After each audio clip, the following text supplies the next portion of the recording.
ராஜாவாக அரசாளும் தெய்வமே, உம்மை போன்ற தெய்வம் இல்லை, உம்மை போன்ற கர்த்தர்.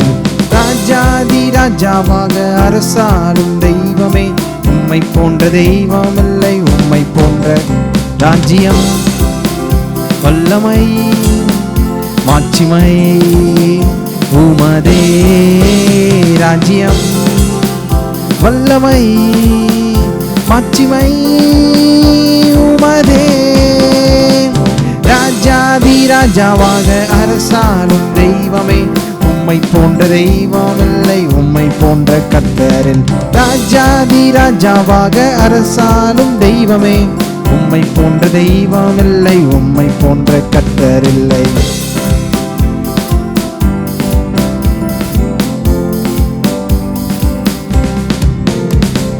உலகில் உள்ள யாவற்றுக்கும் சொந்தக்காரரே, நதிகள் கூட கைகள் தட்டி உம்மை பாடுதே. சொந்தக்காரரே, நதிகள் கூட கைகள் தட்டி உம்மை பாடுதே. ராஜ்யம் வல்லமை மாட்சிமை உமதே. ராஜ்யம் வல்லமை மாட்சிமை உமதே. ராஜாதி ராஜாவாக அரசாளும் தெய்வமே, உம்மை போன்ற தெய்வம் இல்லை, உம்மை போன்ற கர்த்தர். ராஜாதி ராஜாவாக அரசாளும் தெய்வமே, உம்மை போன்ற தெய்வம் இல்லை, உம்மை போன்ற கர்த்தர் இல்லை.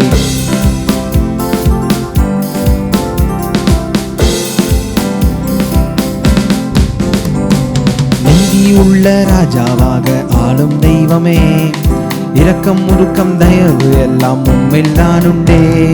நீதி உள்ள ராஜாவாக ஆளும் தெய்வமே, இரக்கம் முருக்கம் தயவு எல்லாம் உம்மில் தான் உண்டே. ராஜ்யம் வல்லமை மாட்சிமை உமதே. ராஜ்யம் வல்லமை மாட்சிமை உமதே. ராஜாதி ராஜாவாக அரசாளும் தெய்வமே, உம்மை போன்ற தெய்வம் இல்லை, உம்மை போன்ற கர்த்தரில்.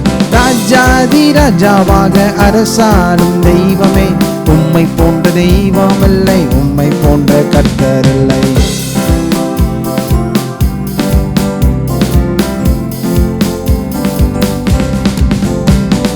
பாவம் போக்கும் பாலகனாக மண்ணில் வந்தவரே, உலகை ஆளும் ராஜாவாக மீண்டும் வருவீரே. பாவம் போக்கும் பாலகனாக மண்ணில் வந்தவரே, உலகை ஆளும் ராஜாவாக மீண்டும் வருவீரே. ராஜ்யம் வல்லமை மாட்சிமை உமதே. ராஜ்யம் வல்லமை மாட்சிமை உமதே. ராஜாதி ராஜாவாக அரசாளும் தெய்வமே, உம்மை போன்ற தெய்வம் இல்லை, உம்மை போன்ற கர்த்தர்.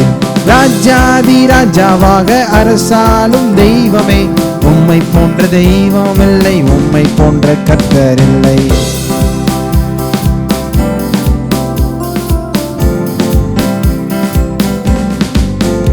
அல்லேலூயா தேவனுக்கே, அல்லேலூயா கர்த்தனுக்கே, அல்லேலூயா பரிசுத்தர்க்கே, அல்லேலூயா ராஜனுக்கே, அல்லேலூயா தேவனுக்கே, அல்லேலூயா கர்த்தனுக்கே, அல்லேலூயா பரிசுத்தர்க்கே, அல்லேலூயா ராஜனுக்கே.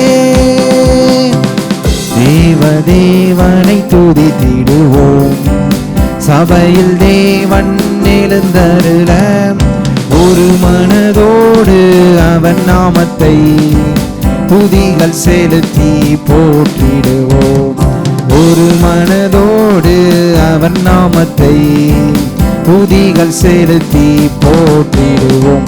அல்லேலூயா தேவனுக்கே, அல்லேலூயா கர்த்தனுக்கே, அல்லேலூயா பரிசுத்தர்க்கே, அல்லேலூயா ராஜனுக்கே.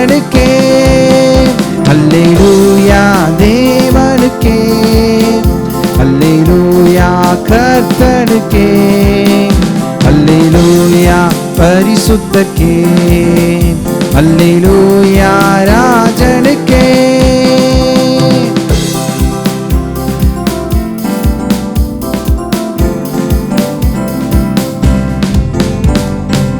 வானத்தில் அடையாளம் தோன்றிடுமே, இயேசு மேகத்தில் வந்திடுவார், நாமும் அவருடன் சேர்ந்திடவே நம்மை ஆயத்தமாக்கிக் கொள்வோம், நாமும் அவருடன் சேர்ந்திடவே நம்மை ஆயத்தமாக்கிக் கொள்வோம்.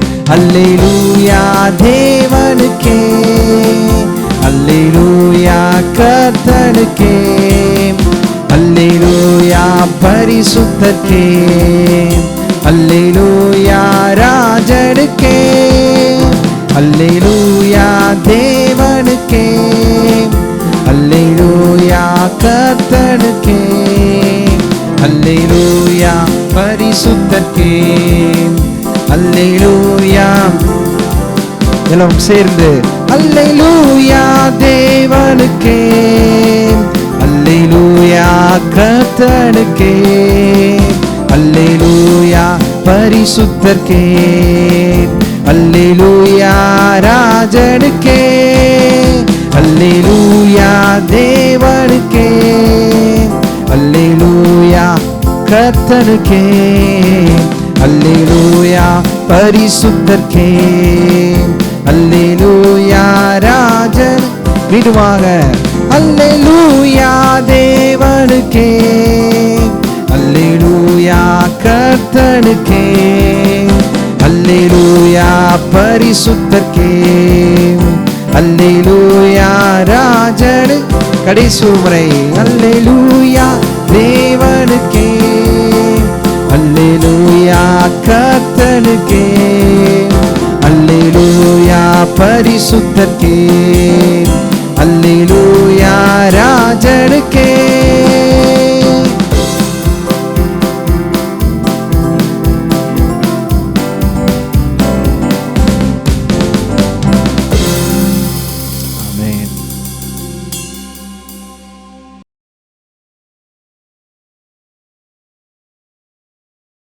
எதுவும் சொல்லுது, தேவனால் பிறப்பதெல்லாம் உலகத்தை ஜெயிக்கும், உங்கள் விசுவாசமே உலகத்தை ஜெயிக்கிற ஜெயம் என்று. அப்போ நாம் ஆண்டவராக இயேசுவை ஆண்டவராக நாம் ஏற்றுக்கொண்டிருக்கிறபடினாலே அவருடைய பிள்ளைகளாக இருக்கிறோம் என்று யோவான் சுவிசேஷம் 1:12 சொல்லுது. அவருடைய நாமத்தின் மேல் விசுவாசம் உள்ளவர்களாய் அவரை ஏற்றுக்கொண்டவர்கள் எத்தனை பேர்களோ அத்தனை பேர்களும் தேவனுடைய பிள்ளைகளாகும்படி தேவன் அவர்களுக்கு அதிகாரம் கொடுத்தார். அதிகாரம் கொடுத்தவர் யாருன்னா தேவனே கொடுத்துருக்காரு. என்னென்னா ஆண்டவராக இயேசு கிறிஸ்து நாமத்தினால யாரெல்லாம் ஆண்டவராக இயேசுவை ஆண்டவர் என்று ஏற்றுக்கொண்டு இருக்கிறார்களோ அவர்கள் எல்லா பேருமே யாருன்னா தேவனுடைய பிள்ளைகள் என்று அதிகாரத்தை தேவனே அவர் கொடுத்திருக்கிறார். அப்படி கொடுத்திருக்கிறபடினாலே தேவனுடைய பிள்ளைகளாக நாம் இருக்கிறபடினாலே வேதம் சொல்லுது, நீங்கள் பிள்ளைகளானால் நாம் பிள்ளைகளானால் சுதந்திரருமாமே என்று ரோமர் 8 சொல்கிறது. நாம் பிள்ளைகளானால் சுதந்திரருமாமே என்று. நாம் பிள்ளைகளாக இருந்தால் கண்டிப்பாக தேவனுடைய எல்லா விதமான சுதந்திரத்துக்கும், அவருடைய சொத்துக்கும், அவருடைய ஆஸ்திகளுக்கும், அவருடைய எல்லா ஆசீர்வாதங்களுக்கும் நாம் பங்காளர்களாக இருக்கிறோம் என்பதை நாம் அறிந்து கொள்ள வேண்டும். அது மட்டும் இல்லாமல் நாம் இந்த உலகத்தில் வெற்றியான ஆசீர்வாதமான ஒரு பெரிய செழிப்பான வாழ்க்கையை வாழும்படி தேவன் நம்மை அழைத்திருக்கிறார். அந்த அழைப்புக்கு நேராக நம்ம ஒவ்வொரு நாளையும் நம்முடைய வாழ்க்கையை வெற்றியாக நடத்தி செல்ல வேண்டும் என்று தான் தேவன் விரும்புகிறார். அப்படி விரும்பும் பொழுது நம்முடைய மனது ஒரு நல்ல ஒரு தெளிவான ஒரு நிலையில் இருக்கணும். மனதில் பாருங்கள் சொல்கிறாரு, எல்லாரும் எடுத்துங்க 3 யோவான் 2 எடுத்துங்க. 3 யோவான் 2 பிரியமானவனே, உன் ஆத்மா வாழ்கிறது போல நீ எல்லாவற்றிலும் வாழ்ந்து சுகமாக இருக்கும்படி வேண்டுகிறேன் என்று இங்கே தமிழ் வேதாமம் சொல்லுது. ஆனால் ஆங்கில வேதாமங்களே, பிரியமானவனே உன் ஆத்மா வாழ்கிறது போல நீ எல்லாவற்றிலும் வாழ்ந்து செழிப்பாக இருக்கும்படி நான் விரும்புகிறேன் அப்படின்னு பாருங்க வேதம் சொல்லுது. அப்போ சுகமாக இருக்கிறதும் கர்த்தருடைய சித்தம்தான், செழிப்பாக இருப்பதும் கர்த்தருடைய சித்தம்தான் என்பதை நம்ம அறிந்து கொள்ள வேண்டும். அப்போ நாம் வந்து செழிப்பாக இருப்பது, கிறிஸ்தவ வாழ்க்கையிலே நாம் செழிப்பாக இருப்பது கர்த்தருடைய சித்தம் என்பதை மிக தெளிவாக அறிந்து கொள்ள வேண்டும். பிரியமானவனே, உன் ஆத்மா வாழ்கிறது போல நீ எல்லாவற்றிலும் வாழ்ந்து சுகமாக இருக்கும்படி நான் வேண்டுகிறேன் சொல்கிறது மட்டும் இல்லாமல் விரும்புகிறேன் என்று வேதத்தில் நாம் பார்க்குறோம். பாருங்க, ஆங்கில வேதமங்களில் விரும்புகிறேன், நான் வந்து அதை விரும்புகிறேன்றாரு. நம்ம வந்து சுகமாக, செழிப்பாக, ஆசீர்வாதமாக, வெற்றியாக வாழ்வதை தேவன் வந்து விரும்புகிறார். அப்போ அப்படிப்பட்ட ஒரு விருப்பத்தோடு இருக்கக்கூடிய நம்முடைய தேவனோடு கூட நாமும் சில காரியங்களை ஒத்து செய்ய வேண்டும். சில காரியங்கள் செய்யணும். இன்னும் ஒரு வசனத்துக்கு போயிட்டு அது என்ன செய்யலான்றதை சொல்கிறேன். எடுங்க, சங்கீதம் 35ஆம் அதிகாரம் 27ஆம் வசனம். என் நீதி விளங்க விரும்புகிறவர்கள் கிம்பீரித்து மகிழ்ந்து தமது ஊழியக்காரனுடைய சுகத்தை விரும்புகிற கர்த்தருக்கு மகிமை உண்டாவதாக என்று எப்பொழுதும் சொல்ல கடவர்கள். பாருங்க என்ன சொல்றாருன்னா, என் நீதி விளங்க விரும்புகிறவர்கள் கெம்பீரித்து மகிழ்ந்து தமது ஊழியக்காரருடைய சுகத்தை விரும்புகிற கர்த்தருக்கு மகிமை உண்டாவதாக என்று எப்பொழுதும் சொல்ல கடவர்கள் சொல்றாரு. அதாவது தம்முடைய ஊழியக்காரருடைய சுகத்தை விரும்புகிற கர்த்தர் எங்க சொல்ற பாருங்க என்ன சொல்றாருன்னா, தமது ஊழியக்காரருடைய சுகத்தை விரும்புகிற கர்த்தர் அப்படின்னா குறிப்பாக வந்து ஆதி பக்தர்கள் எல்லாரையும் வேதம் சொல்லுது, அவர்களுடைய தேவனுடைய தாசதர்கள், தேவனுடைய ஊழியக்காரர்கள் என்று அழைக்குது. ஆனால் நம்ம ஒவ்வொருவர் யாருன்னா, நாம் எல்லாரும் தேவனுடைய பிள்ளைகளாக இருக்கிறோம். ஒரு தேவனுடைய ஊழியக்காரர்களுக்கே அப்படிப்பட்ட ஆசீர்வாதத்தை அவரால் கொடுக்க முடியும்னா, தேவனுடைய பிள்ளைகளாகி நமக்கு இன்னும் அதிகமாய் அவராலை கொடுக்க முடியும். குறிப்பாக ஆபிரகாம், ஈசாக்கு, யாக்கோப்பு, யோசேப்பு, தாவீது போன்றவர்களை தேவன் அபரிவிதமாய் ஆசீர்வதித்தார் முற்பிதாக்கள் எல்லாரையும். இன்னைக்கு அந்த தேவன் இன்னைக்கு அவருடைய பிள்ளைகளாகி நம்மை அவர் ஆசீர்வதிக்க மாத்திரமல்ல, எல்லா விதமான ஆசீர்வாதத்தையும் ஆண்டவராய் இயேசு கிறிஸ்து மூலமாக கல்வாரி சிலுவையிலே சம்பாதித்து வைத்திருக்கிறார். குறிப்பாக ஆதாம் இழந்து போன எல்லா விதமான அந்த ஆசீர்வாதங்களையும் தேவன் நமக்கு சம்பாதித்து வைத்திருக்கிறார். இங்கே சொல்றாரு. அப்போ அங்கே சொல்றாரு, தம்முடைய ஊழியக்காரருடைய சுகத்தை விரும்புகிற கர்த்தர். நம்ம எல்லாருமே ஒன்றா விரும்பணும். என்னன்னா, நான் சுகமாக இருப்பதை கர்த்தர் விரும்புகிறார், நான் செழிப்பாக இருப்பதை கர்த்தர் விரும்புகிறார். எப்போதுமே மறக்கவே கூடாது. நிறைய பேர் என்ன பண்ணிடுறாங்கன்னா, கிறிஸ்தவ வட்டாரத்தில் கிறிஸ்தவ வாழ்க்கையினாவே ஒரு மாதிரி தரித்திரமோ வியாதியும் பலவிதமான பிரச்சனைகள் இருந்தால் தான் அந்த கிறிஸ்தவ வாழ்க்கை அப்படின்னு அனைவரும் நம்புகிறாங்க. ஆனால் வேதம் சொல்லுது, தமது ஊழியக்காரருடைய சுகத்தை செழிப்பை விரும்புகிற கர்த்தர் அப்படின்னு சொல்லுது. அப்படியே சுகத்தை செழிப்பை விரும்புகிற கர்த்தர் என்று சொல்லியிருக்கும் போது அநேகர் என்ன பண்ணிடுறாங்க, அதுக்கு நெகட்டிவாக, அதுக்கு விரோதமாக பேசுகிறாங்க. விரோதமாக பேசுகிறது எப்படின்னா, செழிப்புக்கு விரோதமான சூழ்நிலையில் இந்த உலகத்தில் இருக்குது. நிறைய நேரங்களில் பாருங்கள், பலவிதமான தரித்திரம், பலவிதமான பொருளாதாரத்தில் நெருக்கடிகள், பிரச்சனைகள் இதெல்லாம் வந்து இருக்குது. நம்ம அதை வந்து மறுக்க முடியாது. ஏன்னா பிசாசு இந்த உலகத்தில் இருக்கிற வரைக்கும் இப்படிப்பட்ட தரித்திரமோ இப்படிப்பட்ட பாருங்கள் பொருளாதார நெருக்கடிகளும் பிரச்சனையும் இருக்க தான் செய்யுது. ஆனால் அப்படிப்பட்ட வேளையிலே நமக்கு விரோதமான சூழ்நிலைகள், செழிப்புக்கு விரோதமான சூழ்நிலைகள் இருக்குமானால் அவைகளின் மத்தியிலே நம்ம வந்து ஒவ்வொருவரும் நம்முடைய தேவனை பற்றி கொண்டு குறிப்பாக ஞானமாக பாருங்கள், நல்ல ஒரு அறிவு வேத அறிவை உடையவர்களாய் நம்ம என்ன பண்ணணும், உள்ளவர்களாய் வந்து நம்ம என்ன பண்ணணும், நம்முடைய தேவனை என்ன பண்ண பாருங்கள் வந்து அவரை துதிக்க வேண்டும், அவரை ஆராதிக்க வேண்டும், அவருக்கு நன்றி செலுத்த வேண்டும். அநேகர் என்ன பண்ணுறாங்கன்னா, ஆண்டவர் வந்து முறுமுறுக்க ஆரம்பிச்சிடுறாங்க.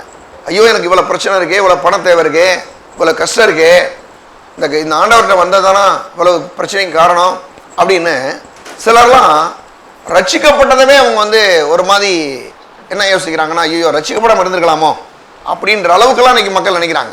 நல்லா நீங்கள் ஒன்று கவனிச்சுங்க, நம்ம ரட்சிக்கப்பட்டது கர்த்தருடைய மகா பெரிய ஒரு அன்பு, கிருபை. பல லட்சக்கணக்கான கோடிக்கணக்கான மக்கள் இந்த உலகத்தில் தேவன் என்னையும் உங்களையும் ரட்சித்திருக்கிறார்னா இதனுடைய விலையேற பெற்ற கிருபை, தயவு. ஆனால் ஆண்டவராக இயேசுவை ஆண்டவராக ஏற்றுக்கொண்ட தேவனுடைய பிள்ளைகளுக்குள்ள சில சின்ன சின்ன சில குறைவுகள், சில பிரச்சனைகள் வரும்போது ஆண்டவர் மேலே பயங்கரமான ஒரு வெறுப்பு, ஒரு முறுமுறுப்பு, ஒரு கோபம், ஒரு கசப்பு இவைகள் வந்து பாருங்கள் மக்களுக்குள்ளேயே நிலவுவதை நாம் பார்க்குறோம். ஆனால் தேவனுடைய பிள்ளைகளாக நாம் ஒவ்வொருவரும் இந்த நாட்களிலே நாம் தேவனை துதிக்கக்கூடியவர்களாய், தேவனை ஆராதிக்கக்கூடியவர்களாய், தேவனுக்கென்று நன்றி செலுத்தக்கூடிய மக்களாக நாம் இருக்க வேண்டும். பாருங்க, இப்படிப்பட்ட ஒரு வாழ்க்கையை வாழும்போது தான் நம்முடைய வாழ்க்கை ரொம்ப நல்ல ஆசுரமா செழிப்பா இருக்கும்.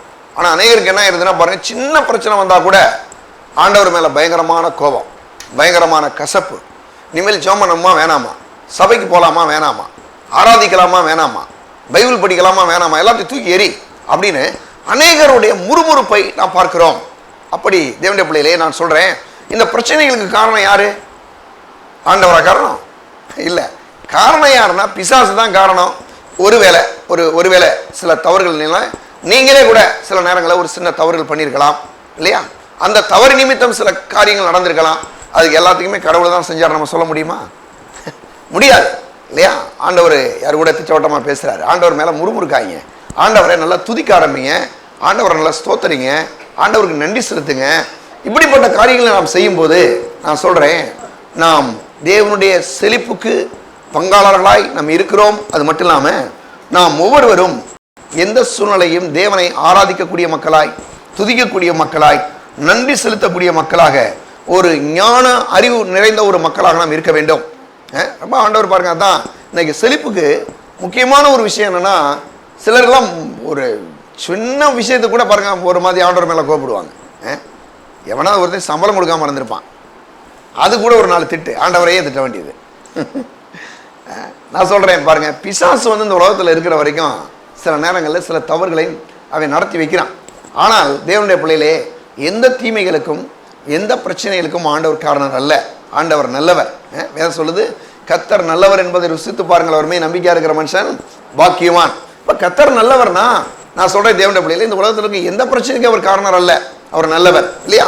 அப்போ பாருங்க, வேதத்தில் நம்ம பார்க்கும்போது அப்ப இப்படிப்பட்ட ஒரு அறிவுள்ள மக்களாக, இப்படிப்பட்ட ஒரு பாருங்க ஒரு ஞானமுள்ள மக்களாக நாம் இருக்க வேண்டும் என்று தேவன் விரும்புகிறார். குறிப்பாக வேதத்திலே நாம் தாவீதை இதுக்கு ஒரு பெரிய உதாரணமாக எடுத்துக்கொள்ளலாம். தாவீது ஒரு நல்ல ஒரு அற்புதமான ஒரு உதாரணம் என்று நாம் பார்க்க முடியும். அவனுடைய சூழ்நிலையில் நீங்கள் கொஞ்சம் கவனிச்சிங்கன்னா, அவனுக்கு 7 சகோதரர்கள், அவன் தான் கடைசி பையன், அவன் 8வது ஒரு ஆள். அவருடைய அண்ணன்மார்கள் எல்லாருமே நல்ல ஒரு அரசாங்க வேலையில் இருக்கிறாங்க, கவர்மெண்ட் ஜாப்ல இருக்கிறாங்க இல்லையா? நம்ம ஊரில் சொல்கிறாங்க, அரக்காசுனால அரசாங்க வேலையில் இருக்கணுமா. அந்த மாதிரி அரசாங்கத்தின் மேலே ஒரு பெரிய நம்பிக்கை, சரியாக கரெக்டாக ஒன்றாந்தேதி ஆனால் சம்பளம் வந்துடும், வேலை பார்க்குறோமோ வேலை பார்க்கலையே உள்ளே போய் தலையை நீட்டினா போதும். இப்போல்லாம் பார்த்தீங்கன்னா ஒரு மாதிரி கையை போய் வைக்கிறாங்க, ஃபிங்கர் பிரிண்ட் வச்சுட்டு வேலையை செய்கிறாங்க. நிறையா அன்றைக்கி வந்துருச்சு, நிறையா வந்துருச்சு பாருங்கள். அந்த மாதிரி இன்றைக்கி உள்ளே போயிடலான்றாங்க. ஓகே, நல்லது தான், அரசாங்க பணி செய்கிறீங்களா, கர்த்தருக்கு ஸ்தோத்திரம், உங்களை கர்த்தர் ஆசீர்வதிப்பார், நல்லா செய்யுங்க. ஆனால் 7 பேர் அரசாங்கத்தில் அவருடைய சகோதரர்கள் எல்லாமே இருக்கிறாங்க. ஆனால் தாவீது 7 பேரில் கிட்டத்தட்ட சில பேர் கொஞ்சம் பேர் இருக்காங்க. ஆனால் தாவீது இருக்கிறானே, அவனை அவங்க அப்பா கொண்டு போய் ஆடு மேய்க்க வச்சுட்டார். நல்லா கொண்டீங்களா, அண்ணன் தம்பியெல்லாம் நல்லா இருக்கிறாங்க. ஆனால் கடைசி தம்பி அவனை கொண்டு போய் ஆடு மேய்க்க வைக்கிறாருன்னா எவ்வளோ கஷ்டமாக இருக்கும். எல்லாரையும் மூலம் தான் இவரை பெற்றெடுத்திருக்கிறார் தாவீதையும். எல்லாருமே மாதிரி தான் இந்த தாவீது அவனுடைய அப்பாவுடைய மகன், ஈசாயுடைய மகன். ஆனால் தாவீதுக்கு மட்டும் என்னது, போய் ஆடு மேய்க்கிற வேலையை கொடுத்தாச்சு. ஆடு மேய்க்கிற வேலையை கொடுத்த உடனே அவன் உடனே முறுமுறுத்துட்டு போய், அண்ணன்மாரெலாம் அங்கே இருக்கிறாங்க, மிலிட்ரியில் இருக்கிறாங்க, நல்ல கவர்மெண்ட் எம்ப்ளாயிஸாக இருக்காங்க, ஆனால் நான் ஆடு மேய்க்கிறேனே அப்படி என்று அவன் ஒருபோதும் முறுமுறுக்கவில்லை என்பதை வேதத்தில் பார்க்கலாம். ஒருபோதும் அவன் தேவனை குற்றம் சாட்டவில்லை, தேவனை குறை சொல்லவில்லை, அவன் தேவனை குறித்து எந்த ஒரு ரீதியிலையும் அவன் தாழ்வாக பேசவில்லை என்பதை நம்ம நல்லா கவனிக்கணும். அதுக்கு பதிலாக அவன் என்ன செஞ்சான், அந்த ஆடு மேய்க்கிற வேலையவே சந்தோஷமாக செஞ்சான். சிலருக்கெல்லாம் பாருங்க, வேலை செய்கிறதுனாவே பிடிக்கிறது இல்லை. ஏதாவது ஒரு வேலையை செய்யணும்னா அந்த வேலையை ஆரம்பிக்கிறதுலேருந்து முடிகிற வரைக்கும் நுய் முணமுணந்துக்கிட்டே இருந்துட்டு அந்த வேலையை பண்ணுறதுலையே ரொம்ப பேருக்கு வேலை செய்கிறதே ரொம்ப வெறுப்பாக போயிடுது. நான் சொல்கிறேன், எந்த வேலையை செஞ்சாலும் அந்த வேலையை எந்த ஒரு முறுமுறுப்பு இல்லாமல் சந்தோஷமாக, ஆண்டவரே நீர் கொடுத்த அந்த வேலைக்காக உங்களுக்கு ஸ்தோத்திரம் அப்படின்னு நீங்கள் செஞ்சீங்கன்னாவே, நான் சொல்கிறேன், பெரிய உயர்வுகளை தேவன் உங்களுக்கு என்று வைத்திருக்கிறார். வேலையை செய்யும்போது கூட ரொம்ப சந்தோஷமாக உற்சாகமாக, கர்த்தர் கொடுத்த அந்த நல்ல வேலைக்காக உங்களுக்கு ஸ்தோத்திரம் ஆண்டவரே அப்படின்னு நம்ம செய்யும்போது அதை இன்னும் தேவன் என்ன பண்ணுறாரு, ஆசீர்வதிக்கிறார். ஆனால் அநேகருக்கு என்ன ஆயிடும்னா இதை குறித்து ஒரு பெரிய வெறுப்பு, கசப்பு, ஒரு மாதிரி வேலைக்கு போகிறதுனாவே ரொம்ப பேருக்கு பிடிக்க மாட்டுது. அப்படிலாம் பாருங்க அநேகர் இருக்கிறத நம்ம பார்க்குறோம். ஆனால் தேவனுடைய பிள்ளையிலே நாம் ஒவ்வொருவரும் வேலைக்கு போகிறோமா, ரொம்ப சந்தோஷமாக போங்க. நல்ல மேலே சில அதிகாரிகள் இருக்கிறாங்களா, பரவாயில்ல, அந்த அதிகாரிகளுக்காக நல்ல ஜெபம் பண்ணுங்க, அவங்களுக்காக கர்த்தருக்கு ஸ்தோத்திரம் பண்ணுங்க. எல்லா விதமான நன்மைகளையும் தயவையும் ஆண்டவர் கட்டளையிடுவார். ஆனால் தாவீது இங்கே செய்த ஒரு விஷயம் என்னன்னா, அவன் கர்த்தர்கிட்ட நல்ல நன்றி சொல்ல ஆரம்பிச்சான். நல்லா அவன் துதிக்க ஆரம்பிச்சான். ஆண்டவரே உமக்கு நன்றி, உமக்கு ஸ்தோத்திரம் என்று அவன் வந்து நல்ல பாருங்க அவன் துதிக்கிறான். ஒரு முறை அங்கே இஸ்ரவேல் தேசத்தில் வந்து ஒரு ராஜாவை அவர் வந்து ராஜா தப்பு பண்ணிட்டார். தப்புனா பெரிய தப்பே பண்ணிட்டாரு, ஆண்டவருக்கு விரோதமான ஒரு தவறு பண்ணிட்டாரு சவுல். உடனே சாமுவேல் தீர்க்கதரிசி என்ன பண்றாரு, சாமுவேல் தான் ஆண்டவர் பேசுறாரு, நீ வந்து இந்த சவுலை தள்ளிட்டு பாரு, நீ வந்து என்ன பண்ணணும், இன்னொரு ராஜாவை ஏற்படுத்தணும். அதுக்கு நீ எங்கே போ, ஈசாயின்னு ஒருத்தர் இருக்கான், அந்த ஊர் அந்த அந்த வீட்டுக்கு போ. நீ வந்து அங்கே அந்த பெத்லெஹேம் அந்த அந்த ஊருக்கு நீ போ. அங்கே போனீன்னா அங்கே உனக்கு நான் சொல்கிறேன் அப்படின்னு சொல்லி கரெக்டாக வீடெல்லாம் சொல்லி அனுப்பிச்சி விட்டார் ஆண்டவர். அனுப்பிச்சான். அவன் எங்கே போகிறான், யாருன்னா பாருங்க சாமுவேல் தீர்க்கதரிசி போனால். இப்போ ஒரு ஆளாக இருந்தால் வந்து ஒரு ஆளை ஈஸியாக செலக்ட் பண்ணி ராஜாவை வந்துட்டு அபிஷேகம் பண்ணிட்டு வந்துடலாம். அங்கே எத்தனை பேர் இருக்கான், ஒரு வீட்டில் 8 பேர் இருக்கான். சில நேரங்களில் வீட்டில் 2-3 பிள்ளை இருந்தாவே மாற்றி மாற்றி பேர் சொல்லிடுறாங்க இல்லையா. இந்த ஆளை கூப்பிட்றதுக்கு அந்த ஆளை கூப்பிட்றோம், அந்த ஆளை கூப்பிட்றதுக்கு இந்த ஆளை கூப்பிட்றோம். ஏன்னா வந்து அந்த மாதிரி ஆகிடும். ஆனால் 8 பேர் இருக்கும்போது எவ்வளோ பெரிய ஒரு விஷயம் பாருங்கள். அங்கே வந்து சாமுவேல் தீர்க்கதரிசி அங்கே ஊருக்கு அந்த இடத்துக்கு போகிறாரு, அவருடைய வீட்டுக்கு, ஈசாயோட வீட்டுக்கு போகிறார். போகும்போது அங்கே இஸ்ரவேலின் ராஜாவை அங்கே வந்து செலக்ட் பண்ண போகிறாரு. இஸ்ரவேலின் ராஜாவை செலக்ட் பண்ணி, அதாவது தேர்ந்தெடுத்து அங்கே அபிஷேகம் மேலே அபிஷேகிக்க போகிற அபிஷேக அந்த தைலத்தை ஊற்றி அவன் அபிஷேகிக்க வேண்டும். அந்த வேலைக்காக சாமுவேல் தீர்க்கதரிசி அங்கே ஈசாயோட வீட்டுக்கு போகிறார். அப்படி போன போது எடுங்க எல்லாரும் 1 சாமுவேல் 16ஆம் அதிகாரம் நம்ம எல்லாரும் எடுத்துக்கொள்வோம். 1ஆம் வசனம் பாருங்க, நான் வாசிக்கிறேன். கர்த்தர் சாமுவேலை நோக்கி, இஸ்ரவேலின் மேல் ராஜாவாய் இராதபடிக்கு நான் புறக்கணித்து தள்ளின சவுலுக்காக நீ எந்த மட்டும் துக்கித்துக் கொண்டிருப்பாய்? நீ உன் கொம்பை தைலத்தால் நிரப்பி கொண்டு வா, பெத்லெகேமின் ஆகிய ஈசாயின் இடத்திற்கு உன்னை அனுப்புவேன். அவன் குமாரனின் ஒருவனை நான் ராஜாவாக தெரிந்து கொண்டேன் என்றார். அவர் ஏற்கனவே சொல்லிட்டாரு, அவருடைய குமாரன்ல அவர் அங்கே ஒரு பையன் இருக்கான், அவனை நீ அவசியம் சொல்லலை, அவருடைய குமார்களில் ஒருவனை நான் ராஜாவாக தெரிந்து கொண்டேன். அப்படின்னாவே அவனுக்கு என்ன புரிஞ்சிருக்கும், ஓஹோ அவருக்கு நிறைய பிள்ளை இருக்குது போல. இன்னைக்கு இருக்கிற மாதிரி பாருங்க 2 பிள்ளையோ 1 பிள்ளையெல்லாம் கிடையாது. எல்லாம் கிட்டத்தட்ட ஒரு வீட்டில் எடுத்தீங்கன்னா ஒரு 5-10, குறைஞ்சபட்சம் 5 இருக்கும், 5ஆவது இருக்கணும் அந்த மாதிரி. ஆனால் இவர் வீட்டில் 8 இருக்கு, பையங்களே ஒரு 8 பேர் இருக்கிறாங்க. அந்த மாதிரி ஒரு பெரிய குடும்பம் இல்லையா. அந்த மாதிரி ஒரு குடும்பத்துக்கு தேவன் வந்து இங்கே அனுப்புகிறார். அனுப்பின உடனே இவனும் போகிறான். சாமுவேல் தீர்க்கதரிசி 3ஆம் வசனத்துக்கு போவாங்க.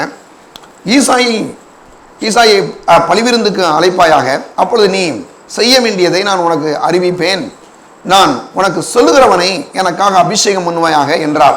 சொல்றாரு, நீ ஈசாயை கூப்பிடு, ஒரு பலிவிருந்து அங்கே நடக்க போது, அதுக்கு நீ வந்து அவனை கூப்பிடுன்னு சொல்லி ஆண்டவரே சொல்றாரு. சொல்லி அவனை கொண்டு வர சொல்றாரு. அப்போ நீ அப்படி கூப்பிடும் போது அங்க யார் ராஜான்னு சொல்லி உனக்கு நான் சொல்றேன் அப்படின்னு சொல்லி சொல்றாரு. சொன்ன உடனே பாருங்க, இப்போ இன்னொரு வசனத்துக்கு கூட நம்ம போகலாம். எடுங்க, இப்போ 6ஆம் வசனத்திலிருந்து 11ஆம் வசனம் வரைக்கும் நாம் வாசிக்கலாம். 6ஆம் வசனத்திலிருந்து, அவர்கள் வந்தபோது அவர்கள் வந்தபோது அவன் எலியாப்பை பார்த்தவுடனே, கர்த்தரால் அபிஷேகம் பண்ணப்படுபவன் இவன்தானாக்கும் என்றான். கர்த்தர் சாமுவேலை நோக்கி, இவனுடைய முகத்தையும் இவனுடைய சரீர வளர்ச்சியையும் பார்க்க வேண்டாம், நான் இவனை புறக்கணித்தேன். மனுஷன் பார்க்கிறபடி நான் பாரேன், மனுஷன் முகத்தை பார்ப்பான், கர்த்தரோ இருதயத்தை பார்க்கிறார் என்றார். அழகவனிய வந்து ஆளு இந்த பாருங்க, அவனுடைய மகன் இருக்கான் இல்லையா, ஈசாயுடைய மகன், அங்கே வந்து லயனா நிப்பாட்டியாச்சு. யார 7 பேர் நிற்கிறான், வரிசையாக லயனா நிற்கிறான். லயனா நின்னோடனே கர்த்தர் பாருங்க, அங்கே அவன் கேட்குறான், அவர்கள் வந்தபோது அவர்கள் எலியாப்பை பார்த்த உடனே, கர்த்தரால் அபிஷேகம் பண்ணப்படுவன் இவன் தானாக்கும் என்றான். கர்த்தர் ஆளை பார்த்தோன்னா ஒரு முடிவு எடுத்துட்டான். என்ன முடிவு எடுக்கிறான், நல்ல வாட்ட சாட்டமாக இருக்கான், பெரிய ஒரு மிலிட்ரி மேனு, கரெக்டு, இவன் ராஜாவுக்கு பொருத்தமான ஆள் அப்படின்னு சொல்லி இவனே ஒரு தேர்வு செய்கிறான். அப்படி செஞ்ச உடனே இங்கே கர்த்தர் அடுத்தவன்ட்ட பேசுகிறாரு பாருங்க. 7ஆம் வசனத்தில் கர்த்தர் சாமுவேலை நோக்கி, இவனுடைய முகத்தையும் இவனுடைய சரீர வளர்ச்சியும் பார்க்க வேண்டாம், நான் இவனை புறக்கணித்தேன். பாருங்க நல்ல, அதாவது இவனை நான் புறக்கணித்தேன், மனுஷன் பார்க்கிறபடி நான் பாரேன், மனுஷன் முகத்தை பார்ப்பான், கர்த்தரோ இருதயத்தை பார்க்கிறார். அப்ப ஒரு ராஜாவாகிறதுக்கு ஈசாயோட வீட்டுக்கு தான் வந்திருக்கான் சாமுவேல் தீர்க்கதரிசி. ஆனா நல்லா கவனிங்களேன், அங்கே அவனுடைய மூத்த மகனை அவர் செலக்ட் பண்ணல. நான் இவனை புறக்கணித்தேன். என்ன புறக்கணிச்சேன் அப்படின்னா, இவன் ராஜாவாக இவனுக்கு எந்த ஒரு தகுதி இல்லை, இவனை நான் ரிஜெக்ட் பண்ணிட்டேன் அப்படின்னு சொல்லி சொல்லிட்டார் சாமுவேல்கிட்ட. சாமுவேல் உடனே அதை ஓகே பண்ணிட்டார். அடுத்த வசனத்துக்கு கூட போகலாம் பாருங்க. அப்படியே உடனே 12ஆம் பாருங்க, அந்த 6ஆம் வசனம் அப்படியே வரும். அப்பொழுது இன்னும் கூட வாசிக்கிறேன். அப்பொழுது ஈசாய் அபினதாவை அழைத்து அவனை சாமுவேலுக்கு முன்பாக கடந்து போக பண்ணினான். அவன் இவனையும் கர்த்தர் தெரிந்து கொள்ளவில்லை என்றார். ஈசாய் சம்மாவை கடந்து போக பண்ணினான். அவன் இவனையும் கர்த்தர் தெரிந்து கொள்ளவில்லை என்றான். இப்படி ஈசாய் தன் குமாரர்களில் 7 பேரையும் சாமுவேலுக்கு முன்பாக கடந்து போக பண்ணினான். பின்பு சாமுவேல் ஈசாயை பார்த்து, கர்த்தர் இவர்களில் ஒருவனையும் தெரிந்து கொள்ளவில்லையே என்று சொல்லி சாக்காய் போச்சு.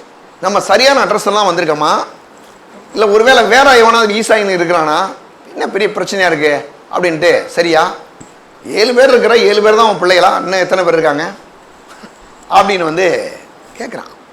கேட்டால் இந்த ஆளுக்கு என்ன ஆகி போச்சுன்னா, அந்த ஆடு மேய்க்கக்கூடிய இடத்துல இருக்க ஆள் இருக்கானே தாவீது, அவன் இந்த ஆளுக்கு மறந்தே போச்சு. இந்த மாதிரி ஒரு பிள்ளை இருக்கிறனே அவனுக்கு இந்த ஈசாய்க்கு வந்து மறந்தே போச்சு. சில நேரங்களில் அநேக மனிதர்களால் நீங்கள் மறக்கப்படலாம். ஆனால் தேவன் என்ன பண்றாரு, அவர் வந்து நினைச்சிருக்கிறார். வேதம் சொல்லுது, கர்த்தர் நம்மை நினைத்திருக்கிறார், நம்மை ஆசீர்வதிப்பார். அப்போ மனுஷர்கள் சிலரை மறக்கலாம். இன்னும் சொல்ல போனால் அப்பாவே மறந்துட்டாரு. 7 இல்லை 8 இருந்தாலும் சந்தேகம் ஆயிடுச்சானான்னு தெரியல.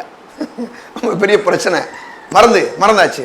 உடனே சாமுவேல் தீர்க்கதரிசிக்கு என்ன ஒரு விஷயம்னா, அட 7 பேர் வந்துட்டான், ஒரு வயலை கூட வந்து எல்லா பேரையும் ஆண்டவர் சொல்றாரு, ரிஜெக்ட் பண்றாரு, வேணான்றாரு. அப்போ யாரு தான் அந்த ஆளு அப்படின்னு சொல்லி அங்கே அவர் ஒரு பெரிய கேள்வியோடு இருக்கிறதே பார்க்குறோம். உடனே அந்த கேள்வியை கேட்குறான். என்ன கேள்வி கேட்குறான், இப்படி சொன்னோன்னே உன் பிள்ளைகள் இவ்வளவுதானா என்று ஈசாயை கேட்டான். அதற்கு அவன், இன்னும் எல்லாருக்கும் இளையவன் ஒருவன் இருக்கிறான், அவன் ஆடுகளை மேய்த்து கொண்டிருக்கிறான் என்றான்.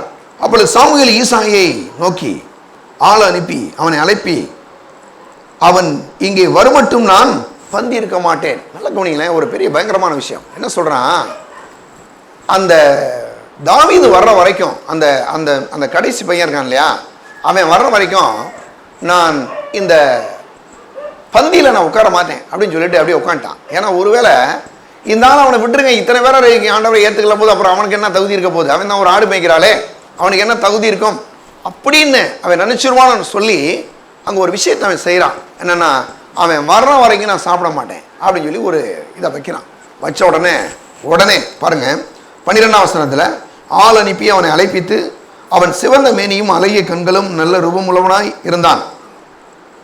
அப்பொழுது கர்த்தர், இவன்தான், நீ எழுந்து இவனை அபிஷேகம் பண்ணு என்றார். நல்ல கவனிங்களேன், அதாவது நம்ம என்ன செய்வோம், சில நேரங்களில் இந்த ஆளு இதுக்கு சரியா பொருத்தமான ஆளு, இதை இவரால் செஞ்சிருவார் அப்படின்னு நம்ம நினைச்சிட்டு இருப்போம்.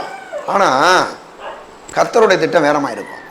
அதனால நம்ம வந்து பாருங்க, அப்ப 7 பேரையும் 7 பேர் 8 பேர் மேலேயும் அப்பாவுக்கு இருந்து விருப்பம் தான். யாரையும் அவருக்கு வந்து ஒன்றும் அப்பா பிள்ளைகள் வந்து எல்லாருமே நல்லா இருக்கணும், எல்லா தாய் தாப்பனும் நினைப்பாங்க. அதனால அவர் என்ன பண்ணாருன்னா, கடைசியிலிருந்து கொண்டு வராமல் முதல்ல இருந்து ஆரம்பிச்சார். நல்ல ஒரு தகப்பன் இல்லையா. ஆனால் கடைசி அந்த தாவீதை கொண்டு வரும்போது கர்த்தர் சொல்றாரு, இவன் தான் இவன் அபிஷேகம் பண்ணுறாரு. நீங்கள் கொஞ்சம் யோசித்து பாருங்களேன், இவ்வளோ பேர் வந்திருக்கிறான், நல்லா வாட்ட சாட்டமாக இருக்கான், நல்ல பெரிய ஆளாக இருக்கான், இவனை செலக்ட் பண்ணியிருக்கலாம். ஆனால் வேதம் சொல்லுது, மனுஷன் முகத்தை பார்க்கிறான், கர்த்தரோ இருதயத்தை பார்க்கிறார். எந்த ஒரு வேலையையும் எந்த ஒரு காரியத்தை செய்வதற்கென்று மனுஷனுடைய இருதயம் ரொம்ப முக்கியம். அப்படி என்ன ஒரு குவாலிட்டி இவன்ட்ட இருந்திருக்கும் நீங்க நினைக்கிறீங்க? தாவீதுட்ட இந்த 7 பேர்கிட்ட இல்லாத ஒரு சுபாவம் என்ன இருந்திருக்கும் நீங்க நினைக்கிறீங்க அப்படின்னா, கண்டிப்பாக அவன்கிட்ட ஒரு விசேஷமான ஒரு குணாதிசயம் இருந்ததை நாம் பார்க்க முடியும். என்னன்னா, அவன் அந்த ஆடு மேய்க்கிற நேரங்களில் கூட அவன் தேவனை எப்போதும் துதிக்கக்கூடிய மனுஷனாய், தேவனுக்கு நன்றி சொல்லக்கூடிய மனுஷனாய், தேவனை ஆராதிக்கக்கூடிய ஒரு மனுஷனாக அவன் இருந்தபடினாலே, அது மட்டும் இல்லாமல் தாவீதை பற்றி கர்த்தர் சொல்றாரு, தாவீது என் இருதயத்துக்கு ஏற்றவன் அப்படின்லாம் சொல்றாரு. என்ன காரணம்? எந்த ஒரு முறுமுறுப்பும் கிடையாது, எந்த ஒரு கோபமும் கிடையாது. 7 பேர் அண்ணன் தம்பியெல்லாம் அங்கே கவர்மெண்ட்ல வேலை செய்கிறான். அப்பா நம்மளை மட்டும் இப்படி ஆடு மேய்க்க வச்சுட்டாரேன்னு சொல்லி அவனுக்கு எந்த ஒரு துக்கமும் இல்லை. ஆடு மேய்க்கும் போது கூட ரொம்ப சந்தோஷமா ஆடு மேய்க்கிறான். ஆடு மேய்க்கும் போது கூட அவனுக்கு சந்தோஷம் தான். கர்த்தரை நல்லா ஸ்தோத்திரம் பண்றான். ஆடு மேய்க்கிறது ரொம்ப பெரிய விஷயம் இல்லையா? பகல்லையும் இரவுலையும் பாருங்க, ரொம்ப வெயில்லையும் ரொம்ப பனியிலையும் சில நேரங்களில் பாருங்க அந்த மந்தைக்கு பக்கத்திலே அவங்க உட்கார்ந்துருக்கணும், ரொம்ப கஷ்டம். ஆனா இவைகளின் மத்தியிலே கூட தேவன் அங்கே தேவனை அவன் துதிக்க ஆரம்பித்தான். அவன் தேவனுக்கு நன்றி சொல்ல ஆரம்பித்தான். அவன் தேவனை பாட ஆரம்பித்தான். அதனாலதான் அவன் 150 சங்கீதத்தை எழுதினான்.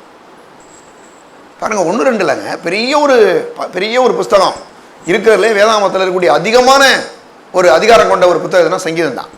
இவ்வளவு பெரிய ஒரு பாடல்களையும் இவ்வளவு இதாக பாட முடியும் அப்படின்னா முழுக்க நீங்க பார்த்தீங்கன்னா அவன் தேவனுக்கு நன்றியுள்ள ஒரு மனுஷனாக, தேவனை துதிக்கக்கூடிய மனுஷனாக, தேவனை ஆராதிக்கக்கூடிய ஒரு மனுஷனாக இருந்தபடினாலே அவன் சூழ்நிலையை பற்றி கொஞ்சம் கூட அவன் யோசிக்கவே இல்லை.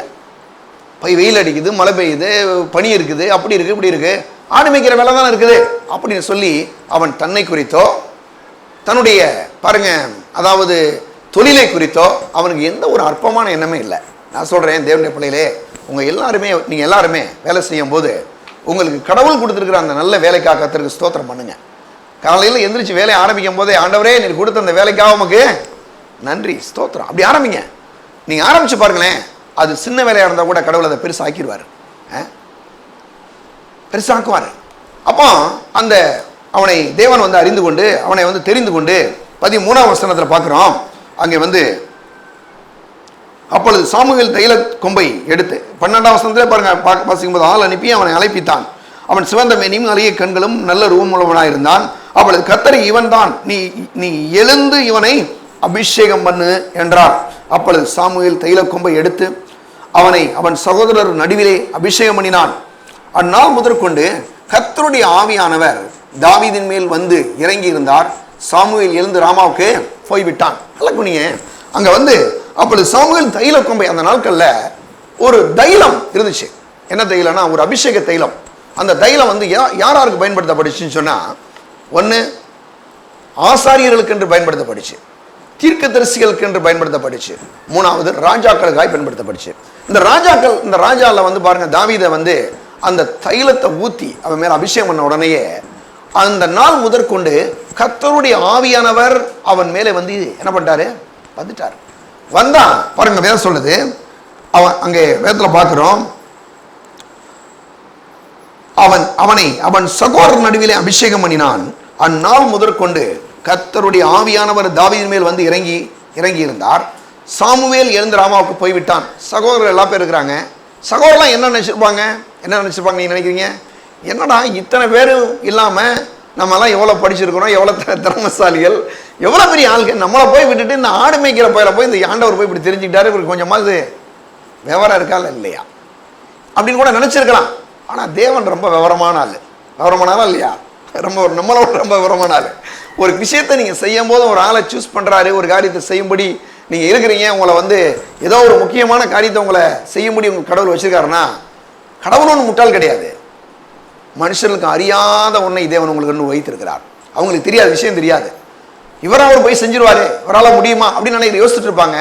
ஆனா கர்த்தர் உங்களுக்கு செய்வதற்கான எல்லா விதமான பலத்தையும் அந்த அபிஷேகத்தையும் அந்த ஆற்றலையும் தேவன் உங்களுக்குள்ள வைத்திருக்கிறார். அப்ப தேவன் ஒரு பிரச்சனையார் சொல்றாரு, நம்ம பிறக்கிறதுக்கு முன்னாலேயே நமக்குள்ள இந்த உலகத்தில் நம்ம என்ன செய்யணுமோ அதுக்கான எல்லா விதமான திறமைகளையும் அந்த அபிஷேகத்தையும் அந்த ஆற்றல்களையும் தேவன் உள்ள வச்சிருக்காராம். நான் சொல்றேன் தேவனுடைய பிள்ளைகளே, அப்படி தேவன் அங்கே தாவீதை அபிஷேகம் பண்ணினதை நாம் பார்க்கிறோம். அவனை எப்படி ஏன் செலக்ட் பண்ணாரு அப்படின்னா, ஒன்று அவனை தேவன் முன்குறித்திருந்தார், அவனை அழைத்திருந்தார், அவனை அபிஷேகிக்கிறார்.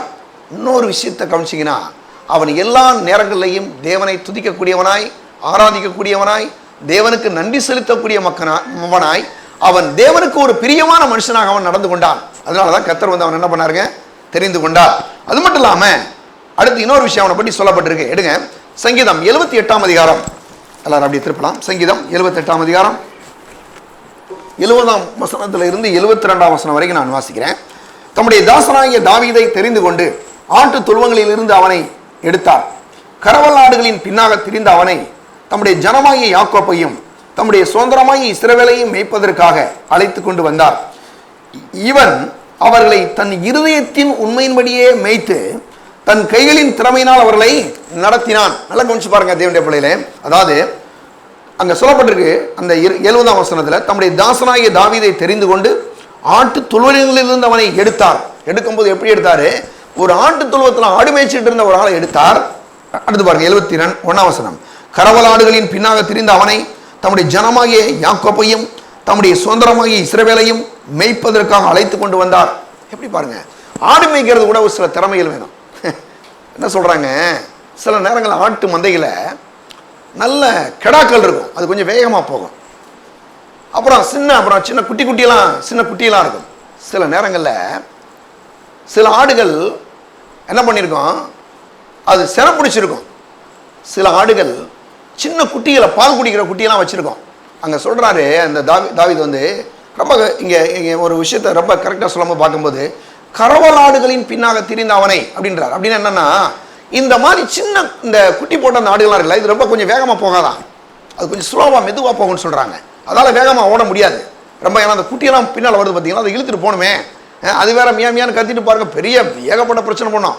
ஆடு வச்சிருக்காளுக்கு அந்த விஷயம் தெரியும், பெரிய பாடு தீரும். குட்டி போடுச்சுன்னா அது பாட்டுக்கு எங்கெங்க இங்கே ஓடும் அங்கே ஓடும், பெரிய வெள்ளம் பார்க்கும். அப்போ இந்த ஆடு வந்து கொண்டு போகிற விஷயமே அதுக்கு ஒரு திறமை வேணும். ஏன்னா இந்த எல்லா ஆடுகளையும் அட்ஜஸ்ட் பண்ணி ஓட்டி கொண்டு போகணும் இல்லையா. அங்கே சொல்லப்பட்டிருக்கு கரவலாடுகளின் பின்னாலே என்னது பாருங்க, கரவலாடுகளின் பின்னாக திரிந்த அவனை தம்முடைய ஜனமாகி யாக்கோப்பையும் தம்முடைய சுதந்திரமாகி இஸ்ரவேலையும் மேய்ப்பதற்காக அவனை அழைத்து கொண்டு வந்தார். ஏன்னா அங்கே ஒரு அந்த ஜனக்கூட்டத்தை மேய்ப்பதற்கு ஒரு நிதானம் வேணும், அந்த ஞானம் வேணும், அந்த அறிவு வேணும், ரொம்ப புத்திசாலித்தனமாக நடந்துக்கணும். ஏன்னா அந்த ஒரு ஆடு வேகமாக போகும், ஒரு ஆள் கொஞ்சம் மெதுவாக போகும், ஒரு ஆடு இங்கே ஓடும், ஒரு ஆள் அங்கே ஓடும். இவ்வளத்தையும் அட்ஜஸ்ட் பண்ணி போகக்கூடிய என்னதுங்க, அந்த ஒரு ஞானம், அந்த அறிவு, பொறுமை என்னது வேணும். சிலருக்கெல்லாம் பொறுமையே இருக்காது, எது எடுத்தாலும் அதிரடி தாக்கு தான், பிரச்சனை தான். ஏதாவது ஒன்று உடனே செஞ்சிடணும், ஏதாவது பண்ணிடணும் இல்லையா. ஆனால் இவனுக்கு எல்லா விதமான அந்த குவாலிட்டியும் கடவுள் வச்சிருந்தார். அதனால தான் அங்கே சொல்றாரு, கரவலாடுகளின் பின்னாக திரிந்த அவனை தமது ஜனமாகி இஸ்ரவேலையும் என்னது யாக்கோப்பையும் தம்முடைய ஜனமாகி யாக்கோப்பையும் தம்முடைய சுதந்திரமாகி இஸ்ரவேலையும் மேய்ப்பதற்கு அவனை அழைத்து கொண்டு வந்தார். பார்த்தீங்களா, அப்போ அவனுக்குள்ள அந்த மாதிரி சில காரியங்கள் இருந்துச்சு. அது மட்டும் இல்லாமல் இவன் அவர்களை தமது இருதயத்தின் உண்மையின்படியே என்ன சொல்றான்னா, எதை செஞ்சாலும் அவன் இருதயத்துக்கு விரோதமாக செய்யறதே கிடையாது. கரெக்டா கடவுள் சொல்ற மாதிரி அந்த தேசத்தை 40 வருஷங்கள் அற்புதமாக ஆட்சி பண்றான். அவனுடைய வாழ்நாள் முழுவதிலையும் ஒரு 17 வயசுல பாருங்க வந்து ஆட்டு மேய்ப்பனா இருந்து அவனை கர்த்தர் அபிஷேகிக்கிறாரு. அதுக்கு பிறகு அவனை ராஜாவா கொண்டு வராரு. பார்த்தீங்கன்னா ஒரு 40 ஆண்டுகள் இஸ்ரவேலை ரொம்ப அருமையாக ஆட்சி பண்றான். அங்க வேற சொல்லுது, இவன் அவர்களை தமது இருதயத்தின் உண்மையின்படியே மேய்த்து தமது கைகளின் திறமையினால் அவர்களை நடத்தினான். எப்படி ஆடை நடத்தின மாதிரி கரெக்டாக நடத்திட்டு போறான். என்ன மாதிரி அனுபவம். இப்போ மிலிட்டரிக்காரனை விட்டுருந்தோன்னு வச்சுங்க, என்ன இருக்கும், துப்பாக்கி கட்டு சூட் பண்ணு அப்படின்னு இருப்பான், ராணுவ ஆட்சியை கொண்டு வா அப்படின்னு இருப்பான். என்ன வந்து டெமோக்ரஸி, என்ன வந்து ஜனநாயகம் அப்படின்லாம் பேசியிருப்பான். ஆனால் இவன் என்ன பண்ணியிருப்பான் தெரியுமா, இவன் என்ன செஞ்சானுமா, எதுவுமே பேசலை. கரெக்டாக அழகாக அந்த மக்களுக்கு எந்த தொந்தரவு கொடுக்காம 40 வருஷம் ரொம்ப ஜம்மு நடத்துகிறான். அது மட்டும் இல்லை, இவன் இருக்கக்கூடிய இன்னொரு நல்ல ஒரு சுபாவம் என்னன்னா, இவனுடைய வாயின் வார்த்தை ரொம்ப கரெக்ட், ரொம்ப தெளிவாக இருக்கான். அதில் வந்து நம்ம வந்து எடுக்கலாம், எடுங்க. அவன் துதித்து கொண்டிருந்தான்றதுக்கு சங்கீதம் 34 ஒன்று எடுங்க. சங்கீதம் 34ஆம் அதிகாரம் 1ஆம் வசனம், கர்த்தரை நான் எக்காலத்திலும் ஸ்தோத்திரிப்பேன், அவர் துதி எப்பொழுதும் என் வாயிலே இருக்கும். எப்படி சொல்றான் பாருங்க, கர்த்தரை நான் எக்காலத்திலும் ஸ்தோத்திரிப்பேன், எந்த சூழ்நிலையா இருந்தாலும் நான் அவரை துதிப்பேன், அவரை ஸ்தோத்திரிப்பேன், அவர் துதி எப்பொழுதும் என் வாயிலே இருக்கும். நல்லா கவனிங்களேன், நல்ல விஷயத்துக்கு கவனிங்களேன். நல்ல ஆண்டவரை துதிக்கக்கூடிய ஜனங்கள் கண்டிப்பாக செழிப்படைவார்கள். சாதாரணமா ஒரு ஆட்டு மேய்ப்பனா இருந்த அந்த தாவீதை தேவன் முழு இஸ்ரவேலுக்கு ராஜாவாக்கிட்டாரு. 1-2 இல்லைங்க, கோடிக்கணக்கான ஆயிரக்கணக்கான பாருங்க, பல கோடிக்கணக்கான ரூபாய்களுக்கு அந்த தேசத்துக்கே ஒரு பெரிய அதிபதியா மாறிட்டான். காரணம் என்னன்னு சொன்னா, வேதம் சொல்லுது, கர்த்தரை நான் எக்காலத்திலும் ஸ்தோத்திரிப்பேன், அவர் துதி எப்பொழுதும் என் வாயிலே இருக்கும். சொல்றான், செழிப்படைவதற்கு ஒரு முக்கிய விஷயம் நம்முடைய வாய் ரொம்ப ரொம்ப முக்கியம். வாயை தப்பா நம்ம யூஸ் பண்ணிட்டோன்னு வச்சுங்க, என்னத்தையாவது பேசிட்டோன்னு வச்சுங்க, செழிப்பை வந்து பெற்றுக்கூட ரொம்ப கஷ்டம். நம்ம பேருக்கு பாருங்க என்ன பண்ணிடுவாங்க, வாயினாலே எல்லாத்தையும் கெடுத்துருவாங்க. ஆனால் நான் சொல்கிறேன் தேவனுடைய பிள்ளைகளே, வாயை வந்து கரெக்டாக நம்ம பயன்படுத்தினாவே ரொம்ப நல்லா இருப்போம். இங்க சொல்லப்பட்டிருக்கு. அவன் என்ன என்ன பண்ணானா, அங்கே ஒன்றில் கர்த்தரை நான் எக்காலத்திலும் ஸ்தோத்திரிப்பேன், அவர் துதி எப்பொழுதும் என் வாயிலே இருக்கும். சும்மா இருக்கும் கூட கர்த்தரை துதிங்க நல்லா. யாருமே சில ஆளும் சொல்லுவாங்க, எங்கெங்க பேச்சு துணைக்கு யாரும் இல்லைங்க, எல்லா பேரும் எங்கே வேலைகளுக்கு போயிட்டாங்க, வீட்டில் நான் மட்டும்தான் தனியாக உட்காந்துருக்கேன். நல்ல வசதி தெரியுமா அது உங்களுக்கு? தனியாக உட்காந்துருக்கிறதுக்கு நல்ல வசதி என்ன தெரியுமா? நல்ல கர்த்தரை ஸ்தோத்திரம் பண்ணலாம், கர்த்தரை நல்லா துதிக்கலாம், கர்த்தரை நல்லா பாடலாம். நமக்கு பாட தெரியலாம் கூட நம்ம ஆண்டவர் நம்ம பாட்டை கேட்டுக்குவார். பாடவே தெரியல, நான் ஏட்டி மூட்டியா பாடுறாள் அப்படின்னா கூட அந்த பாட்டையும் நம்ம பாடுற பாட்டை தேவனை வந்து ரசிக்கிற தேவனாக இருக்கிறார். எவ்வளோ நல்ல ஒரு தேவன் பார்த்தீங்களா? அந்த மாதிரி அந்த தனிப்பட்ட ரீதியில் நீங்கள் இருந்து தேவனை துதித்து அவரை பாடி அவர் ஸ்தோத்திரம் பண்ணும் போதே நான் சொல்கிறேன், ரொம்ப ஈஸியாக பொருளாதார செழிப்பை ஆசீர்வாதங்களை நான் பெற்றுக்கொள்ள முடியும். தாவீது வந்து இதெல்லாம் நான் செஞ்சா நான் வந்து எனக்கு என்னமா கிடைச்சிருந்தமா நான் பண்ணலாம். அவன் பாட்டுக்கு செய்கிறான், அவன் பாட்டுக்கு துதிக்கிறான், அவன் பாட்டுக்கு பாடுறான். ஆனால் கர்த்தர் பாருங்க இவனை தேடி கொண்டு வந்து ராஜாவை மாற்றிட்டார், கொண்டு வந்துட்டார். ஏன் அப்படின்னா நம்ம துதிக்கக்கூடிய, நல்லா ஸ்தோத்தரிக்கக்கூடிய, நன்றி செலுத்தக்கூடிய, அவரை பாடக்கூடிய மக்களாக இருக்கும் போதே கர்த்தர் நம்முடைய எல்லா விதமான ஆசீர்வாதங்களுக்கும் செழிப்புக்கும் நம்மளை பாத்திரங்களாக எடுத்து அந்த இடத்துல வச்சிருவார். அப்போ தேவனுடைய பிள்ளையிலே ஒரு முக்கிய விஷயத்தை நம்ம பார்க்கணும், நாம் எப்பொழுது துதித்து பாட வேண்டும். ரெண்டாவது இன்னொரு விஷயத்தை பார்த்தீங்கன்னா, நாம் எந்த வழியிலாவது, அதாவது தாவீதை பொறுத்தளவு இப்படியெல்லாம் நம்ம பாடுற நமக்கு ஏதாவது காசு கிடைச்சிரும் அப்படின்னு அவன் நினைக்கிறேன், நம்மளை பெரிய இதாக்கிடுவாங்க அப்படின்னு அவனுக்கு அதெல்லாம் தெரியாது.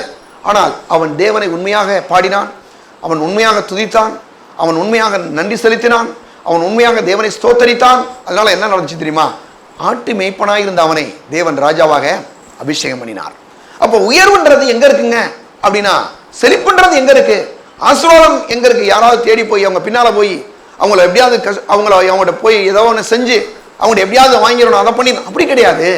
தேவனை நம்ம துதித்து ஸ்தோத்திரம் பண்ணி பாடி அவரை உயர்த்தி அவருக்கு நன்றியை செலுத்தி பண்ணும் போதே ஆசீர்வாதங்கள் நம்மளை தேடி வரும். ஆசீர்வாதங்களை தேடி நாம் போக வேண்டிய அவசியம் இல்லை. குறிப்பாக நான் சொல்கிறேன், செழிப்பு நல்ல சில காரியங்கள்லாம் நீங்கள் எடுத்துங்க, நம்மளை தேடி கர்த்தர் கொண்டு வந்து கொடுக்க வைப்பார், அதெல்லாம் செய்ய வைப்பார். நம்ம போய் எப்படியாவது அந்த உயர்த்தப்படணும் அப்படின்னு தாவீதை தேடி உயர்வு வந்துச்சே தவிர உயர்வை தேடி தாவீது போகலை. மறந்துடாங்க, கவனிங்க, உயர்வை தேடி தாவீது போல, ஆனால் தாவீதை தேடி உயர்வு வந்துச்சு. காரணம் என்ன தெரியுமா? உயர்வை கொடுக்கிற தேவனை அவன் துதிக்க ஆரம்பித்தான், பாட ஆரம்பித்தான், அவரை ஸ்தோத்தரிக்க ஆரம்பித்தான், அவருக்கு நன்றி செலுத்த ஆரம்பித்தான். அவனுடைய ஒவ்வொரு நாளையும் அவனுடைய பேச்சை நம்ம நல்லா அழகாக பேசுகிறான் பாருங்க. அவனுடைய பேச்சு ரொம்ப முக்கியம். ரெண்டாவது என்னன்னா, அவன் என்னன்னா என்ன செய்யறான்னா பாருங்க, அவன் ஒவ்வொரு வேலையும் அப்படி தான் செய்கிறான். இன்னொரு வருஷத்துக்கு கூட நம்ம போகலாம், எடுங்க 1 நாளாகமம் எடுப்போம். 1 நாளாகமம் 29ஆம் அதிகாரம் 1ஆம் வசனத்திலிருந்து நான் வாசிக்கிறேன். பின்பு தாவீது ராஜா சபையார் எல்லாரையும் நோக்கி, தேவன் தெரிந்து கொண்ட என் குமாரனாகிய சாலமோன் இன்னும் வாலிபனும் இளைஞனுமாய் இருக்கிறான். செய்ய வேண்டிய வேலையோ பெரியது, அது ஒரு மனுஷனுக்கல்ல, தேவனாகிய கர்த்தருக்கு கட்டும் அரண்மனை. நான் என்னால் இயன்ற மட்டும் என் தேவனுடைய ஆலயத்துக்கென்று பொன் வேலைக்கு பொன்னையும், வெள்ளி வேலைக்கு வெள்ளியையும், வெண்கல வேலைக்கு வெண்கலத்தையும், இரும்பு வேலைக்கு இரும்பையும், மர வேலைக்கு மரத்தையும், பதிக்கப்படத்தக்க காந்தியுள்ள கற்களையும், பலவர்ணமான கற்களையும், விலையேறப்பெற்ற சகலவிதமான ரத்தினங்களையும், கற்பாலங்களையும், கோமேதக முதலிய கற்களையும் ஏராளமாய் சவதரித்தேன். இன்னும் என் தேவனுடைய ஆலயத்தின் மேல் நான் வைத்திருக்கிற வாஞ்சையினால் பரிசுத்த ஆலயத்துக்காக நான் சவதரித்த அனைத்தையும் தவிர எனக்கு சொந்தமான பொன்னையும் வெள்ளியையும் என் தேவனுடைய ஆலயத்துக்கென்று கொடுக்கிறேன். ஏற்கனவே நிறைய வச்சிருக்கான். இப்போ என்ன ஆகுதுன்னு பாருங்க, நிறைய இவனுக்கு சொந்தமாக நிறைய வச்சிருந்தான். அதை பற்றி வேத வல்லுநர்கள் சொல்றாங்க, இவன் கொடுத்தது மட்டும் கிட்டத்தட்ட 450 கோடி ரூபான்றாங்க. 450 கோடி ரூபாயை தங்கம் இன்னைக்கு இருக்கக்கூடிய நம்ம அந்த இதை கால்குலேட் பண்ணும்போது ரூபாயில 450 கோடி ரூபா தங்கம் கொடுக்குறான்னா என்ன மாதிரி ஒரு மனுஷன் பாருங்க. ஒரு எதுக்கு கொடுக்குறான்? சர்ச்சு கட்டுறதுக்கு தங்கத்தை சவதரிக்கிறான், சேகரிக்கிறான். எப்படின்னா 450 கோடி ரூபாய் மதிப்புள்ள தங்கத்தை அவன் என்ன பண்றான்னா ஆண்டவருக்கென்று அவன் கொடுக்குறான், ஆலயத்துக்கென்று. பாருங்க, ஒரு சாதாரணமான ஒரு ஆட்டு மேய்ப்பன் தான். ஆனா இவனை எடுத்து கர்த்தர் என்ன பண்ணாருங்க, ராஜாவா அபிஷேகித்து அவனை வச்ச உடனே என்ன பண்றான், கொடுக்கறதே 450 கோடி ரூபா கொடுத்துருக்கான்னா அவன் இன்னும் எவ்வளவு இருந்திருக்கும் நீங்க கொஞ்சம் யோசிங்க. அப்படின்னா ஒரு சாதாரண ஆட்டு மேய்ப்பனை கர்த்தர் மகா பெரிய ஒரு ஐஸ்வர்யவனாக தேவன் மாற்றிவிட்டார். அப்ப அப்படி ஒரு செழிப்புள்ள ஒரு மனுஷனாக அவன் மாறிவிட்டான். காரணம் அதுக்கு என்னன்னா, அவனுடைய வாய் ரொம்ப கவனம் பார்த்துக்கிட்டான். சில ஆளுங்களுக்கு பாருங்க, வாயே பெரிய பிரச்சனையாக மாறிடுது. வாய் வந்து என்னத்தை வேணால் பேசி நல்லா இருக்கலாம் கெடுத்துற மாதிரி பேசிடுறாங்க. ஆனால் நான் சொல்கிறேன், தேவனுடைய பிள்ளையிலே, வாயை நம்ம கவனமாக பயன்படுத்த கற்றுக்கணும். இதைத்தான் பேசணும். ஒரு இதான் சொல்கிறாங்க இல்லையா, நம்ம ஊரில் கூட சொல்கிறாங்க, நெல்லை கொட்டினால் அள்ளிடலாம், ஆனால் சொல்ல கொட்டினால் என்ன பண்ண முடியாதான்? அல்ல முடியாது. ஏன்னா அது அவ்வளோ விலையுறந்தது. ஒரு வேலை கரெக்டாக செஞ்சிடும். வெளில பாருங்கள், நெல்லுனா நெல் கொட்டினதுலே கிடக்கும், ஆனால் சொல்லு இருக்கே பயங்கரமான வேலை செய்யும். ஒரு வார்த்தையை சொன்னீங்கன்னா அப்படியே பயங்கரமாக வேலை செஞ்சிடும். அதனால தான் பாருங்கள், நாம் ஒவ்வொரு வார்த்தையும் தேவனுக்கு பிரியமான வார்த்தைகளாக பேசும்படி நாம் கற்றுக்கொள்ள வேண்டும். பாருங்க, இதை பற்றி இன்னும் கூட சில வசனங்களுக்கு நம்ம போகலாம். அவன் 450 கோடி ரூபாய் வந்து கொடுக்குறான் இல்லையா, அதை வந்து அந்த அதில் ஒரு 4ஆம் வசனம் கூட பார்த்தீங்கன்னா, அவன் 4ஆம் வசனம் வரைக்கும் கூட வாசித்தா நல்லா இருக்கும். அறைகளின் சுவர்களை மூடுவதற்காக பொன் வேலைக்கு பொன்னும் வெள்ளி வேலைக்கு வெள்ளியையும் உண்டாயிருக்கிறதுக்காகவும் கமாலர் செய்யும் வேலை அனைத்திற்காகவும் ஒப்பீரின் தங்கமாகிய 3000 தாலந்து தங்கத்தையும் சுத்த வெள்ளியாகிய 7000 தாலந்து வெள்ளியையும் கொடுக்கிறேன். எப்படி சொல்றான் பாருங்க. இவ்வளவு கொடுக்கணும்னா அவன்கிட்ட எவ்வளவு இருந்திருக்கும் கொஞ்சம் யோசிங்க நீங்க. கடவுளுக்கு ஆண்டவருக்கு கொடுக்குறாதே, ஒரு சர்ச்சுக்கு கொடுக்குற இவன் வந்து ஒரு ஏழை கிடையாது. ஏழையா இருந்தான் தாவீது. ஆனால் அவன் ஏழையாவே என்ன செய்யுங்க, ஒரு நாள் ஒரு ஆட்டு மேய்ப்பனாக இருந்தான். ஆனால் அவன் ஆட்டு மேய்ப்பனாகவே இல்லை, அவன் ஆட்டு மேய்ப்பனாகவே மரிக்கவில்லை. காரணம் ஏன் தெரியுமா? ஆட்டு மேய்ப்பனாக இருந்த அவனை தேவன் ராஜாவாக அபிஷேகம் பண்ணினார். ராஜாவாகவே வாழ்ந்தான். ராஜாவாகவே அந்த உலகத்தில் அவன் வந்து ஆண்டவருடைய நாமத்தை மகிமைப்படுத்தினான். அப்படின்னா அவனுக்குள்ள அப்படிப்பட்ட ஒரு செழிப்பை எப்படி கிடைச்சிச்சு அப்படின்னா, ஒன்று அவன் தேவனை துதித்தான். ரெண்டாவது விஷயத்தை பார்த்தீங்கன்னா, அவனுடைய வாயின் வார்த்தைகளை ரொம்ப கவனமாக பேசினான். இதைத்தான் பேசணும். ஏன்னா நம்ம வாய் வந்து நம்முடைய வாயினுடைய வார்த்தைகள் இருக்கு இல்லையா, இந்த வார்த்தை வந்து ரொம்ப ரொம்ப முக்கியம். நம்முடைய செழிப்புக்கு ரொம்ப முக்கியம். சிலர்லாம் பாருங்க, ஜோம் பண்ணும்போது நல்லா ஜோம் பண்ணுவாங்க, பேச போலாம் தப்பாக பேசிடுவாங்க. ஆண்டவர்கிட்ட போய் ஆண்டவரே எனக்கு இதை கொடுக்கணும் அதை கொடுக்கணும்னு கேட்பாங்க. கொடுத்து ஜோம் பண்ணி முடிச்சுட்டு வந்தோன்னே என்ன கிடைக்க போகுது, எத்தனை டெய்லி தான் ஜோம் பண்ணுறான், ஒன்றும் கிடைக்க மாட்டேது அப்படின்னு பேசுவாங்க. அப்போ என்ன ஆகுறதுன்னா, பேசுறதுக்கும் ஜோம் பண்ணுறதுக்கும் எதுவுமே கனெக்ட் ஆகவே இல்லை, எதுவும் ஒத்து வர மாட்டேது. நான் சொல்கிறேன், நீங்கள் ஜெபிப்பதற்கும் நீங்கள் பேசுவதற்கும் அது என்னது, அது ஒரே லைனில் என்ன செய்யுங்க இருக்கணும். உங்களுடைய ஜெபமும் உங்களுடைய நீங்கள் பேசுகிற வார்த்தையும் ஒரே மாதிரி இருக்கணும். தாவீது அப்படிப்பட்ட காரியங்களை அவன் செய்தான் என்பதை நாம் பார்க்க முடிகிறது. அது மட்டும் இல்லாமல் அவன் பாருங்க வந்து அவன் எதையுமே வந்து பேசும்போது சொல்லப்போனால் ஒரு சில நேரங்களில் மக்கள் வந்து சில பிரச்சனைகளை பேசும்போது பாருங்க பிரச்சனையே பேசிட்டு இருப்பாங்க. யாராவது ஒருத்தர் பொருளாதாரத்தை பற்றி தப்பாக பேசுனாங்கன்னா உடனே இவங்களும் சேர்ந்துக்குவாங்க, ஆமாங்க அப்படிதாங்க இப்படிதாங்க அப்படின்னு. அப்படி தாவீது எந்த ஒரு அடிப்படையிலையும் அந்த மாதிரி அவன் பேசவில்லை. நான் சொல்கிறேன், நல்லா ஒரு விஷயத்தை கவனிக்க. நம்ம எல்லாருமே நான் பேசும்போது நம்ம ஊரில் சொல்கிறாங்கல்ல, சிலர்லாம் பஞ்சப்பாட்டு பாடுவாங்க. பஞ்சப்பாட்டுனா எப்படி தெரியுமா, அது உங்களுக்கு தெரியுமா? அப்படின்னா எல்லாமே இருக்கும் ஆனால் இல்லாத மாதிரியே பேசுறது. எல்லாமே இருக்கும், எல்லாம் வச்சுருப்பாங்க, எதுவுமே இல்லாத மாதிரியே பேசிட்டு இருப்பாங்க. அப்படி பேசக்கூடாது. கர்த்தர் எல்லாவற்றையும் எனக்கு என்ன செஞ்சிருக்கார், நிறைவாய் கொடுத்துருக்கிறார். அந்த மாதிரி பேச கற்றுக்கணும். அது மட்டும் இல்லாமல் மூணாவது இன்னொரு காரியம், நாம் இந்த உலகத்தில் வந்து எடுங்க 2 கொரிந்தியர் 5ஆம் அதிகாரம் 17ஆம் வசனம் பாருங்க, சொல்லப்பட்டிருக்கு 17ஆம் வசனம். இப்படி இருக்கவன் கிறிஸ்துக்குள் இருந்தால் புது சிருஷ்டியாக இருக்கிறான், பழையவையும் ஒளிந்து போயின எல்லாம் புதிதாயின. என்ன சொல்றாருன்னா, இப்படி இருக்கவன் ஒருவன் கிறிஸ்துவுக்குள் இருந்தால் அவன் புது சிருஷ்டியாக இருக்கிறான், பழையவையில் எல்லாம் ஒளிந்து போயின எல்லாம் புதிதாயின. நல்லா கொஞ்சிங்கன்னா, நம்முடைய எல்லா நம்ம என்னைக்கு ஆண்டவராக இயேசு ஆண்டவராக ஏற்றுக்கொண்டோமோ அன்னைக்கே நம்முடைய பழைய வாழ்க்கை, நம்முடைய பழைய மனுஷன் வந்து என்ன ஆகிட்டான், அவன் அப்படியே செத்தே போயிட்டான் அப்படின்னு வச்சுக்க. ஏன்னா பழைய மனுஷன் என்ன பண்ண வேறு சொல்லுது, இப்படி இருக்க ஒரு கிறிஸ்துக்குள் இருந்தால் புது சிருஷ்டியாக இருக்கிறான். என்னது, பழையவைகள் எல்லாம் ஒளிந்து போயின எல்லாம் புதிதாயின. பழையவைகள் எல்லாமே ஒளிஞ்சிருச்சு. இங்கிலீஷில் வந்து பழையவைகள்கிட்ட எல்லாம் போடுறாங்க, எல்லாமே போட்டிருக்கு அப்படின்னு. ஆனால் இங்கே சொல்றாரு, பழையவைகள் எல்லாம் ஒளிந்து போயின எல்லாம் புதிதாயின. நம்ம ஆண்டவராக இயேசுவை ஏற்றுக்கொண்டதுக்கு முன்னால் ஒரு மாதிரி கஞ்சத்தனமா பஞ்சத்தனமா ஒரு மாதிரி பேசியிருப்போம். ஆனால் நான் சொல்கிறேன், ஆண்டவராக இயேசு ஆண்டவராக ஏற்றுக்கொண்ட தேவனுடைய பிள்ளைகள் அந்த மாதிரி பேச்சலாம் விட்டுட்டு, நம்முடைய தேவன் ஐஸ்வர்யத்தின் தேவன், நம்முடைய தேவன் ஆரோக்கியத்தின் தேவன், நம்முடைய தேவன் நிறைவின் தேவன், நம்முடைய தேவன் செழிப்பின் தேவன் என்பதை அறிந்து கொண்டு, நான் வந்து கிறிஸ்துக்குள்ள புது சிருஷ்டியாக இருக்கிறபடினாலே என்னது, பழைய எல்லா தரித்திரமும் எல்லா சாபமும் எல்லா வியாதியும் எல்லா வித அழிவின் காரியங்களும் என்னை விட்டு என்ன செஞ்சு ஒளிஞ்சு போயிடுச்சு. இப்போ நான் என்னவா இருக்கிறேன், புது சிருஷ்டியாக இருக்கிறேன் என்பதை நாம் விசுவாசிக்க வேண்டும். விசுவாசிக்கிற மட்டும் இல்லாமல் இந்த பூலோகத்திலே நாம் செழிப்பாய் வாழ்வதற்கு நம்முடைய காது ரொம்ப முக்கியம். நம்முடைய காது முக்கியம்.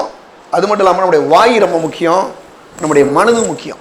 நம்முடைய மனதில் அதான் பாருங்க சொல்றாரு, பிரியமானவனே, உன் ஆத்துமா வாழ்கிறது போல நீ எல்லாவற்றிலும் வாழ்ந்து சுகமாக இருக்கும்படி நான் விரும்புகிறேன். அப்போ நம்முடைய மனது நல்ல செழிப்பாக இருக்கும் போதே கண்டிப்பாக சொல்கிறேன், நல்லா கவனிச்சுங்க, ஈஸியாக செழிப்பாக ஆயிடலாம். நான் ஏற்கனவே சொன்னேன் பார்த்தீங்களா, அந்த ரிமோட் கண்ட்ரோலை பற்றி. டிவி இருக்குது, டிவியில் என்ன பண்ணுறோம், எந்த சேனல் வேணும், 200 சேனல் 300 சேனல் ஓடுது, எந்த சேனல் வேணும் அப்படின்னா அந்த ரிமோட்டை என்ன பண்ணுறோம், அமுக்குனா உடனே என்ன ஆயிடுது, அந்த சேனல் மாறிடுது. அதே மாதிரி தான் நம்முடைய மனதை தேவனுடைய வார்த்தையாகிய என்னது அப்படிப்பட்ட காரியத்தினாலே நிரப்ப வேண்டும். நம்முடைய மனதை அப்படி நிரப்பிக்கொள்ளணும். அது மட்டும் இல்லாமல் நம்முடைய காது தேவையில்லாத அந்த அவிசுவாசத்தை கேட்டுகிட்டே இருக்கக்கூடாது. சில நேரங்களில் பார்த்தீங்கன்னா சில நாளில் மக்களுக்கு செய்தித்தாளை வாசிக்கிறது அவ்வளோ இன்ட்ரெஸ்ட்டு. ஏன்னா அந்த மாதிரி போகும்போது என்ன ஆயிரும்னா நம்முடைய மனதில் நிறைய குழப்பம், ஒரு மாதிரி கசப்பு, ஒரு மாதிரி ஒரு தருத்திரம், ஒரு மாதிரி சில மாதிரி தவறான எண்ணங்களை பிசாசு உள்ள போட்டுருவான். அவங்களுக்கு நடந்த மாதிரி நமக்கு நடந்துருமோ, நம்மளும் அப்படி ஆயிடுவோமோ அப்படின்னு சில நேரங்களில் பிசாசு சில பயங்களை அந்த மாதிரி அந்த பார்த்த காரியங்களும் உள்ள ஒரு சிலர்லாம் சொல்கிறாங்க. நைட்டில் படுத்து தூங்கும் போது பாம்பு பறந்து கொத்துது. பறந்து ஏன் கொத்துனா பறந்து ஏதோ கொத்துனா போய் பார்த்துருக்குறீங்கன்னு அர்த்தம். பார்க்காம எப்படி உள்ளே வந்துச்சு? நல்ல மனதை காத்துக்கிட்டீங்கன்னா நல்ல தூக்கம் வந்துடும். நான் உங்களுக்கு இதெல்லாம் ஐடியா கொடுக்குறேன். இந்த மாதிரி தவறான சில காரியங்களை கேட்டிங்கனாவே அந்த குழப்பத்திலே தூக்கம் வராமல் போயிடும். அந்த குழப்பத்திலே கவலை வந்துடும். அந்த குழப்பமே உங்களை கண்ணீர் விட வச்சிடும். ஆனால் நான் சொல்கிறேன், தேவனுடைய பிள்ளையிலே, நீங்கள் உங்களுடைய மனதை காத்துக்கொள்ளுங்கள். ரெண்டாவது இன்னொரு விஷயம் என்னென்னா, நம்முடைய மனது, அடுத்து ரெண்டாவது நம்முடைய வாயை ரொம்ப கவனமாக பார்த்துக்கணும். பாருங்க, வாயும் காத்துக்கணும். வாயை எதை பேசணும்னு, காதை காத்துக்கணும். காதை எப்படி காத்துக்கிறதுனா, எப்போ பார்த்தாலும் இப்படி மூடிட்டு இருக்கமா? இல்லை, அந்த மாதிரி கிடையாது. இந்த 3 குரங்கு கதை தானே அது. 3 குரங்கு கேள்விப்பட்டிருக்கீங்களா? நம்ம ஊரில் ஒரு கதை சொல்லுவாங்க. ஒன்று இப்படி காதை மூடிடும், இப்படி வாயை மூடிடும், இப்படி உட்காந்துருக்கும் பாருங்க. அந்த மாதிரி இந்த 3 குரங்கு சரி நான் சொல்லலை. நான் சொல்கிறது எதை சொல்கிறேன்னா, வேதம் சொல்லுது நம்முடைய காதை நல்ல தேவனுடைய வார்த்தையை கேட்கறதுக்கு அர்ப்பணிங்க. நம்முடைய மனதை தேவனுடைய வசனத்தை கேட்கறதுக்கு உங்களை அர்ப்பணிங்க. நல்லா பாருங்க, இன்றைக்கெல்லாம் நிறையா வசனங்கள் பிரசங்கம் பண்ணப்படுது. அன்றைக்கி ஒரு பிரதருக்கு நான் பேசுகிறேன், சொல்கிறாரு, பாஸ்டர் உங்கள் பிரசங்கம்லாம் கேட்குறேன், ஆனால் எந்த பிரசங்கத்தை கேட்குறேன்னு எனக்கு ஒரு பெரிய குழப்பத்தில் இருக்கிறேன் நானே. ஏன்னா அவ்வளவு நல்ல பிரசங்கங்கள் இருக்குது நிறையா இன்னைக்கு அப்படின்னு சொன்னார். நான் சொல்கிறேன், இன்றைக்கி நான் சொல்கிறேன், தேவனுடைய பிள்ளையிலே, வேலை செஞ்சுக்கிட்டு இருக்கும் போதே நீங்கள் அந்த வசனத்தை கேட்கலாம். எவ்வளவு வாய்ப்புகள் பார்த்தீங்களா? நான் கேட்க ஆரம்பித்த அந்த காலங்களில் டேப் ரெக்கார்டர் இந்த மாதிரி பாஸ்ட் பேசுவாங்க, அவங்க ரெக்கார்ட் பண்ணுவாங்க, யாராவது ஒருத்தர் தான் ரெக்கார்ட் பண்ணுவாங்க, ஒரு டேப்பை கொண்டு அந்த கேசட்டை வாங்கி கொண்டு போய் அது வேறு அந்தந்து போயிடும். அதை கொண்டு போய் ஒட்டி அதை திரும்ப போட்டால் திரும்ப அந்து போயிடும். இது மாதிரிலாம் நான் கேட்டிருக்கேன். நான் வசனத்தை கேட்டிருக்கேன் உட்காந்து. நான் சொல்கிறேன், அப்படிலாம் கேட்டதுனால இன்னைக்கு கடவுளை இந்த மாதிரி ஒரு நல்ல ஆசீர்வாதமான நிலையை வைத்திருக்கிறார். நான் சொல்கிறேன், தேவனுடைய பிள்ளையிலே, நீங்கள் கூட இன்னைக்கெல்லாம் ரொம்ப சிம்பிள், அழகா இன்னைக்கு ஒரு ஆண்ட்ராய்டு ஃபோன் இருந்தால் போதும், உள்ள வசனத்தை நீங்கள் கேட்கலாம். நம்ம பேசுகிற எல்லா பிரசங்கங்களும் யூடியூப்பில் வருது. நிறைய இப்போ மக்கள் பார்க்குறாங்க பாருங்கள், நிறைய பார்க்குறாங்க. நீங்களும் பாருங்கள், ரொம்ப நல்லது. ஏன்னா அந்த வசனத்தை திரும்ப திரும்ப கேட்கும் போது என்ன ஆகுது தெரியுமா? மனது அவ்வளவு நல்ல ஒரு செழிப்பாக மாறிடும். நல்ல காதில் அந்த மாதிரி வார்த்தைகள் விழுக என்ன ஆகிருன்னா, மற்றவன் அதை திங்க் பண்ணாது. எப்போ பார்த்தாலும் வசனமே நம்முடைய காதில் விழுகிற அந்த பாருங்கள், அந்த ஒரு இது ஏற்பட்டுரும். அது மட்டும் இல்லாமல் நான் சொல்கிறேன், பேசுறது ரொம்ப முக்கியம். தாவீது அப்படி அவன் பேசினான் என்பதை வேதத்திலே நாம் பார்க்க முடிகிறது. நாமும் அந்த மாதிரி நல்ல செழிப்புக்கு ஏற்றுவான ரீதியிலே பேச வேண்டும். எப்படி பேசலாம்? எடுங்க, பிலிப்பியர் 4ஆம் அதிகாரம் 19ஆம் வசனம். என் தேவன் தம்முடைய மகிமையின் ஐஸ்வரியத்தின்படி கிறிஸ்து இயேசுவுக்குள் உங்கள் குறையெல்லாம் நிறைவாக்குவார். என் தேவன் தம்முடைய மகிமையின் ஐஸ்வரியத்தின்படி கிறிஸ்து இயேசுவுக்குள், மகிமையில நிறைவாக்குவார் கிடையாது. மகிமையில் பரலோகத்தில் போய் யாருக்கு நிரப்பணும்னு அவசியம் இல்லை. தமிழ் வேதம் அப்படி போட்டிருக்கு. என் தேவன் என்னது, தம்முடைய மகிமையின் ஐஸ்வரியத்தின்படி கிறிஸ்து இயேசுவுக்குள் உங்கள் குறையெல்லாம் எனது இப்பொழுதே நிறைவாக்குறார். எல்லாரும் சேர்ந்தே கூட சொல்லுவாங்க, என் தேவன் தம்முடைய மகிமையின் ஐஸ்வரியத்தின்படி கிறிஸ்து இயேசுவுக்குள் என் குறையெல்லாம் இப்பொழுதே நிறைவாக்குகிறார். எல்லாரும் கரங்களை தட்டி கர்த்தரை ஸ்தோத்திரிப்போம். இப்பொழுதே நிறைவாக்குறார். இந்த மாதிரி வசனங்களை வந்து பேசணும். பார்த்தீங்கன்னா ஒரு சில ஆளுக்கு பாருங்க, எப்பயுமே இல்லை, அது இல்லை, இது இல்லை, இந்த பஞ்சப்பாட்டே பாடுறதான் வேலை. இப்படி பேசிக்கிட்டே இருக்கிறது என்ன, நம்ம என்ன பேசுகிறோமோ அதை பெற்றுக்கொள்வோம். அதனால தான் ரொம்ப கவனமாக இருக்கணும். பாருங்க, நல்ல நம்ம எதை பேசுகிறோம் ரொம்ப கவனமாய் பேச வேண்டும். அது மட்டும் இல்லாமல் நம்முடைய அந்த இல்லை பத்தாவது எப்படின்ற வார்த்தையெல்லாம் பேசாமல் இப்படி பேசுங்க. சங்கீதம் 34ஆம் அதிகாரம் 10ஆம் வசனம் எடுங்க. சிங்கக்குட்டிகள் தாட்சி இருந்து பட்டினியா இருக்கும், கர்த்தரை தேடுவதற்கு ஒரு நன்மையும் குறைபடாது. தாவீது எப்படி பேசுறான் பார்த்தீங்களா? சிங்கக்குட்டி கூட பட்டினியா இருக்கும், ஆனால் கர்த்தரை தேடுகிற எனக்கோ ஒரு நன்மையும் குறைபடாது. ஒரு நன்மை கூட குறைபடாது. கர்த்தரனைய என் தேவையை சந்திப்பார். நீங்க சொல்லலாம், நினைக்கிறேன் என் தேவையை சந்திப்பார் நீங்க சொல்றீங்கப்பா சார், ஆனால் சில நேரங்களில் குறைவுகள் இருக்கே, என்ன செய்யறது? வேற ஒண்ணுமே இல்லை. குறைவை பத்தி பேசுறதை விட்டுட்டு நிறைவை பத்தி பேசுங்க. என் தேவன் தம்முடைய மகிமையின் ஐஸ்வரியத்தின்படி கிறிஸ்து இயேசுவின் குறையெல்லாம் நிறைவாக்குவார். சிங்கக்குட்டியில் தாட்சி இருந்து பட்டினியா இருக்கும், கர்த்தரை தேடுகிற எனக்கு ஒரு நன்மையும் குறைபடாது. எல்லா நன்மையும் கர்த்தர் கொடுப்பார்.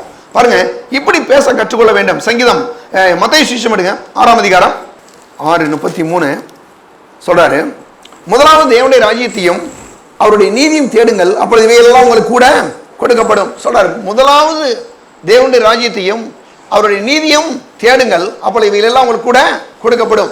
நல்ல கவனிங்க, முதலாவது அப்படின்னா முதலாவது தான். முதலாவது போய் நீங்க கடைசி வைக்கக்கூடாது. முதலாவதுன்னா காலையில் எந்திரிச்சாவே கர்த்தரை தேடணுன்ற அந்த ஒரு நோக்கத்தோடவே தேடினீங்கன்னு வச்சுங்களேன், அந்த நாளே ஆசீர்வாதமாக இருக்கும். சிலருக்கெல்லாம் பாருங்க, காலையில் எந்திரிக்கிறதே ஐயோ குய்யோன்னு என்னதான் பேச வேண்டியதான். என்னதான் பேசிட்டு பாருங்க, அந்த நாளே ஒரு மாதிரி இருக்கும். ஆனால் நான் சொல்கிறேன், நீங்கள் என்ன பேசுறேன்னா, இந்த நாளை பாருங்க, எந்திரிக்கும் போதே கர்த்தருக்கு ஸ்தோத்திரம்னு சொல்லிட்டு ஆரம்பிங்க. கர்த்தாவே நாளை கொடுத்ததுக்காக நமக்கு ஸ்தோத்திரம், நமக்கு நன்றி. இப்படி ஆரம்பிச்சிங்கனாவே அந்த நாளை ஆசீர்வதிக்கப்படும். வேற சொல்லுது, முதலாவது தேவனுடைய ராஜ்யத்தை அவருடைய நீதியும் தேடுங்கள், அப்பொழுது இவைகள் எல்லாம் உங்களுக்கு கொடுக்கப்படும். என்னன்னா, இந்த உலகத்தில் என்ன உங்களுக்கு தேவையோ எல்லாவற்றையும் தேவன் அந்த ஆவிக்குரிய ஆசீர்வாதத்தோடு இந்த பொருளாதார ஆசீர்வாதம், இந்த உலகத்தில் கூடிய எல்லா ஆசீர்வாதங்களையும் தேவன் நமக்கு சேர்த்து கொடுக்க வல்லவராக இருக்கிறார். நாம் அப்படிதான் பேச வேண்டும். அடுத்து பாருங்க, நம்முடைய வாயை வந்து தேவன் பாருங்க எதற்காக கொடுத்திருக்கிறார்ன்ற கேள்வி கேட்டீங்கன்னா நிறைய பேர் என்ன சொல்லிடுவாங்கன்னா, நல்லா சாப்பிடணும் பாஸ்டர். சாப்பிடணும் தான். சாப்பிட்றது நல்ல விஷயமா இல்லையா? நல்லா சாப்பிடணும், நல்லா சாப்பிடுங்க. ஒன்று அதுக்கு தான் கடவுள் கொடுத்துருக்காரு. சரி, கர்த்தருக்கு ஸ்தோத்திரம். ஆனால் அதை விட இன்னும் முக்கியமான விஷயத்தை கொடுத்துருக்காரு. வாயை எடுங்க, ஒரு வசனத்துக்கு போவோம். சங்கீதம் 35ஆம் அதிகாரம் 27ஆம் வசனம் எடுங்க. என் நீதி விளங்க விரும்புகிறவர்கள் கெம்பீரித்து மகிழ்ந்து தமது ஊழியக்காரருடைய சுகத்தை விரும்புகிற கர்த்தருக்கு மகிமை உண்டாகும் என்று எப்பொழுதும் சொல்ல கடவர்கள். என்ன சொல்லணுமா? நம்ம எல்லாம் என்ன பேசணும் அப்படின்னு சொல்றாரு. என்னன்னா, அதாவது என் நீதி விளங்க விரும்புகிறவர்கள் கெம்பீரித்து மகிழ்ந்து தமது ஊழியக்காரருடைய சுகத்தை விரும்புகிற கர்த்தருக்கு மகிமை உண்டாவதாக. நம்முடைய ஊழியக்காரருடைய சுகத்தை விரும்புகிற கர்த்தர் மகிமை உண்டாவதாக என்று எப்போதும் சொல்ல கடவர்கள். எப்போதும் நீங்க என்ன செய்யணுமா? நான் தேவனுடைய பிள்ளை, என்னுடைய சுகத்தை விரும்ப கர்த்தருக்கு ஸ்தோத்திரம் அப்படி சொல்லுங்க. நான் கர்த்தருடைய பிள்ளை, கர்த்தர் என்னுடைய செழிப்பை விரும்புகிறார், என் சுகத்தை விரும்புகிறாரு, அதனால கர்த்தருக்கு ஸ்தோத்திரம் இதுவே சொல்லுங்கன்றார். சொல்ல கடவர்கள். எடுங்க, இன்னும் ஒரு சில வசனங்களுக்கு போலாம். மார்க்கு சுவிசேஷம் 11ஆம் அதிகாரம் 23ஆம் வசனம். மார்க்கு சுவிசேஷம், எவனாயிலும் இந்த மலையை பார்த்து பெயர்ந்து சமுத்திரத்தில் தள்ளுண்டு போய் என்று சொல்லி தன் சொன்னபடியே நடக்கும் என்று தன் இதயத்தில் சந்தேகப்படாமல் விசுவாசித்தால் அவன் சொன்னபடியே அவனுக்கு ஆகும் என்று மெய்யாவே உங்களுக்கு சொல்லுகிறேன். நல்லா கூடிங்களேன், சொல்லி சொல்லி சொல்ல கடவன். ஆண்டவர் என்ன சொல்றாரு? நம்ம என்ன சொல்றதுல ரொம்ப கவனமா இருக்காரு. நம்ம ஏற்கனவே சங்கீதம் 35:27 பார்த்தோம். சொல்ல கடவர்கள். இங்கே சொல்றாரு சொல்லணுன்றார். அப்ப சொல்றது வந்து பேசுறது ரொம்ப ரொம்ப முக்கியம். நம்முடைய வாழ்க்கையில கூட நம்முடைய வாய் ரொம்ப முக்கியமான பங்கை வகிக்கிறது. என்னன்னா, கரெக்டா எதையும் பேச வேணும். ஏன்னா வேற சொல்லுது, எவனாகிலும் இந்த மலையை பார்த்து பெயர்ந்து சமுத்திரத்தில் தள்ளுண்டு போய் என்று சொல்லி தன்னுடைய இதயத்திலே சந்தேகப்படாமல் விசுவாசித்தால் அவன் சொன்னபடியே அவனுக்கு ஆகும். யார் சொன்னபடியே? நம்ம என்ன சொல்றோமோ அது மாதிரி ஆகும். அப்ப நம்ம என்ன சொல்றோன்றது ரொம்ப ரொம்ப முக்கியம். அதாவது நீங்க வந்து தரித்திரத்தையும் வியாதியையும் பிரச்சனையுமே பேசிட்டு இருந்தீங்கன்னா அதுதான் கிடைக்கும். நாம் எதை பேசுகிறோம் அவைகளை பெற்றுக்கொள்ள முடியும். அதைத்தான் தாவீது செஞ்சான். அவன் பேசுறான், 7 பேர் அண்ணன் தம்பி இருந்தான், அவனுக்கு இல்லாத ஒரு பெஸ்ட் குவாலிட்டி என்ன தெரியுமா? நல்ல கரெக்டான காது, கர்த்தருடைய வார்த்தை கேட்கிறான். கரெக்டான மனது. தேவனை சொல்றார், என் ஆத்துமாவே கர்த்தரை ஸ்தோத்திரி, என் முழு உலகமே பரிசுத்த நாமத்தை ஸ்தோத்திரி, என் ஆத்துமாவே கர்த்தரை ஸ்தோத்திரி, அவர் செய்த சகல வாரங்களையும் மறவாதே. மனது ரொம்ப கரெக்டா இருக்கு. தேவனை துதிக்கிறான், தேவனை பேசுறான். இந்த 7 பேரையும் கொண்டு போய் எவனாவது ஒருத்தனை ராஜா வாக்கியிருந்தா 1 வருஷம் கூட ஓட்டியிருக்க மாட்டான், எல்லாரும் மாறி இருக்கும்.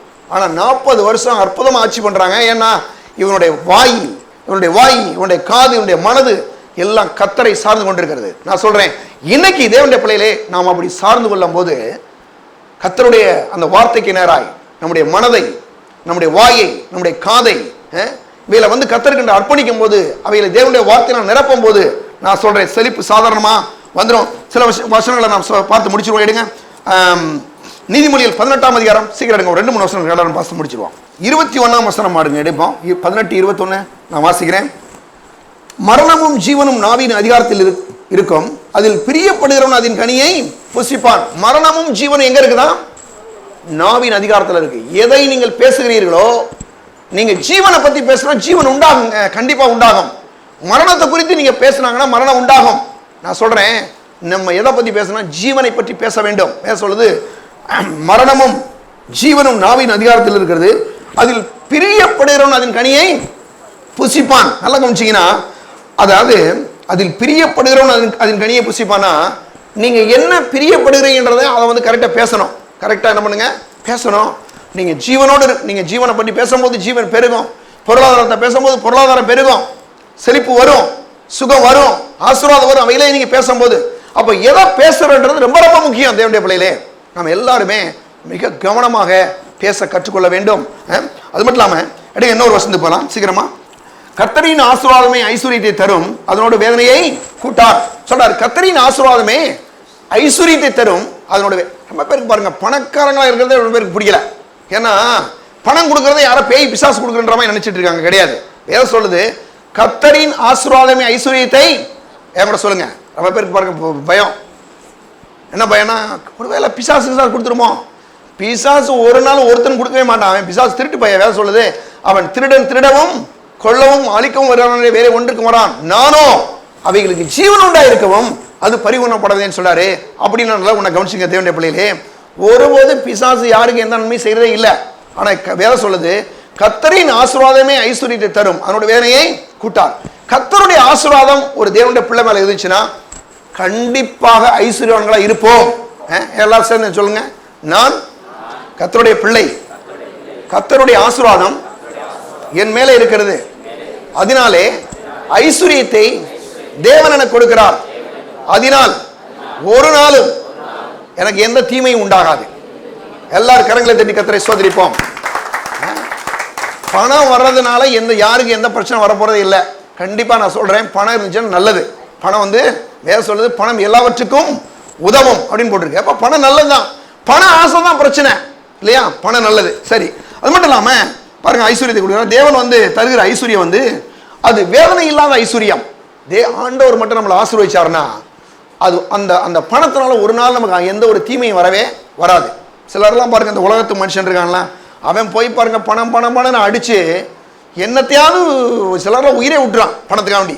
ஆனால் நான் சொல்ற தேவனுடைய பிள்ளையில நல்லா கவனிங்க, அங்கே சொல்லப்பட்டிருக்கு, தேவன் தரும் ஐஸ்வர்யம் ஒரு நாளும் நமக்கு என்னதுங்க, வேதனையை உண்டாக்காது. ஆபிரகாம், ஈசாக்கு, யாக்கோபு, யோசேப்பு, தாவீது, எந்த மனுஷனுக்காவது பணம் வந்தாலும் உங்களுக்கு ஏதாவது பிரச்சனை வச்சு நீங்க பாத்தீங்களா? கிடையாது. ஏன்னா பணத்தை கொடுத்த அதே ஆண்டவர் அந்த பணத்தை கையாளுவதற்கான ஞானத்தையும் கர்த்தர் கொடுத்திருந்தார்.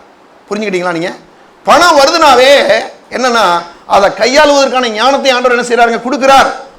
அப்போ வந்து ஒரு நாளும் பாருங்க, நமக்கு பணம் வருது, நல்ல ஒரு செழிப்பா இருக்கிறோன்னா நம்ம ஏதோ பாவம் செஞ்சிருவோமோ, நம்ம ஏதோ பிரச்சனை மாட்டிக்கிறோம் அப்படின்னு நினைக்க வேண்டாம். இது கர்த்தருடைய ஆசீர்வாதம். கர்த்தருடைய ஆசீர்வாதமே ஐஸ்வர்யம், அதனுடைய வேதனையை கூட்டார். ஒரு நாள் வேதனை வரப்போறது இல்லவே இல்லை. பாருங்க அடுத்து அது மட்டும் இல்லாம கடைசி அவனை ஒன்று பார்த்து முடிச்சிருவான். எடுங்க சீக்கிரமா. அதாவது தேவன் வந்து தேவன் தராத ஐஸ்வர்யம் இருக்குல்ல, அது வந்து சில மனுஷர்களுக்கு பிரச்சனை உண்டாகுது. எல்லாருக்குமே போய் ஒரு மாதிரி மக்கள் போய் பணம் பணம் பணம் பணம்னு அடிச்சுட்டே இருக்கான் பாருங்க. அதனால வந்து அவனுக்கு ஒன்றும் பெருசா இல்லாம். உலக மனுஷன்லாம் நீங்க பாருங்களேன், பணத்துக்காக என்னென்னத்தையும் செஞ்சுட்டு அலையலாம் பாருங்க. ஆனால் நான் சொல்றேன் தேவனுடைய பிள்ளையிலே, அது ஒரு நாளும் அவனுக்கு வந்து நன்மையை உண்டாக்க போறதில்ல. ஆனால் கர்த்தருடைய ஆசீர்வாதம் ஐஸ்வர்யத்தை நமக்கு கொடுக்கிறது. இப்போ வந்து கடைசி அவனை பார்த்து முடிச்சிருவோம். நம்முடைய நாவின் வார்த்தையின் மூலம் நம்முடைய வாழ்க்கை கப்பலை என்ன செய்ய முடியும், சரி கரெக்டா நடத்த முடியும். எடுங்க யாக்கோப்பு 3ஆம் அதிகாரம் 4ஆம் வசனம். 3:4 கப்பல்களை பாருங்கள், அவைகள் மகா பெரியவையாக இருந்தும் கடுங்காற்றுகளால் அடிபட்டாலும் அவைகள் நடத்துடன் போகும்படி யோசிக்கும் இடம் எதுவோ அவ்விடத்துக்கு நேராக மிகவும் சிறிதான சுக்கானாலே திருப்பப்படும். அப்படி அடுத்து சொல்றாரு, அப்படியே நாமானதும் சிறிய அவயமானதும் பெருமையானவர்களை பேசும். பாருங்கள், சிறிய நெருப்பு எவ்வளவு பெரிய காட்டை கொளுத்தி விடுகிறது. சொல்றாரு, நாவும் நெருப்பு தான், அது அநீதி நிறைந்த உலகம். நம்முடைய அவயங்களில் நாமானது முழு சரீரத்தையும் கரைப்படுத்தி ஆயுள் சக்கரத்தை கொளுத்தி விடுகிறதாயும் நரக அக்கில் கொடுத்தப்பட்டதாயும் இருக்கிறது. சகல பாருங்க சொல்லப்பட்டிருக்கு. என்ன சொல்றாருன்னா, கப்பல்களை பாருங்க, அந்த கப்பலுக்கு ஒரு சின்ன சுக்கான் இருக்கு. அந்த சின்ன சுக்கானை வச்சுட்டு என்ன பண்றாங்க, அவ்வளோ பெரிய கப்பலை நடத்துறாங்க. சொல்றாங்க, கப்பல்ல ஒரு கப்பலில் கிட்டத்தட்ட எவ்வளோ பேர் போகலான்னு சொல்லி எனக்கு நான் ஒரு கப்பலை பார்த்துட்டு இருந்தேன். சொல்றாங்க 2300 பேர் ஒரு கப்பலில் பிரயாணம் பண்றான். அதுக்கு உள்ளேயே ஹோட்டல் இருக்கு, உள்ள பிளே கிரவுண்ட் வச்சிருக்காங்க, உள்ளேயே நீச்சல் குளம் வச்சிருக்காங்க, என்னென்னமோ வச்சிருக்காங்க பாருங்க. அதை பார்க்கறதுக்கே டைம் ஆயிடுது. அவ்வளவு. ஒரு நாள் ஒரு கப்பலை பாருங்க, யூடியூப்ல போய் உட்காந்து பார்த்துட்டு இருந்தேன். அந்த நீங்க அந்த அந்த அந்த பெட்ரூமை பார்த்தீங்கன்னா அழகா உள்ளே ஏசி போட்டிருக்கு. அவ்வளோ பெரிய ராயல் பெட்டாக இருக்குது, எல்லாமே அவ்வளோ இருக்குது பாருங்க. உள்ளுக்கே ஒரு ஹோட்டலில் 2-3 ஹோட்டல் வச்சுருக்கான். எத்தனை அந்த ஹோட்டலில் அந்த இதில் இருக்குன்னா கிட்டத்தட்ட 14 மாடியில் இருக்குங்க. 14 மாடி கப்பல் வச்சுருக்கான். அவ்வளோ பெரிய கப்பல் போயிட்டு இருக்கு. கர்த்தர் சொல்றாரு, கப்பல்களை பாருங்கள், அவ்வளோ பெரிய கப்பல் ஒரு சின்ன சுக்கானாலே திருப்பப்படுகிறது. அதுபோல தான் நம்முடைய நாவும் கூட.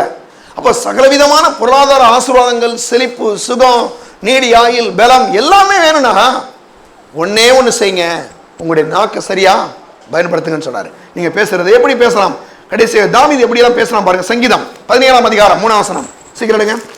நீர் என் இருதயத்தை பரிசோதித்து ராக்காலத்திலே அதை விசாரித்து என்னை புடமிட்டு பார்த்தும் ஒன்றும் காணாதிருக்கிறீர்.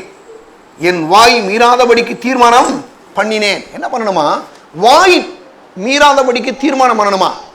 கதவை வீட்டு எல்லாரும் லாக் பண்ணிட்டு வந்தீங்களா?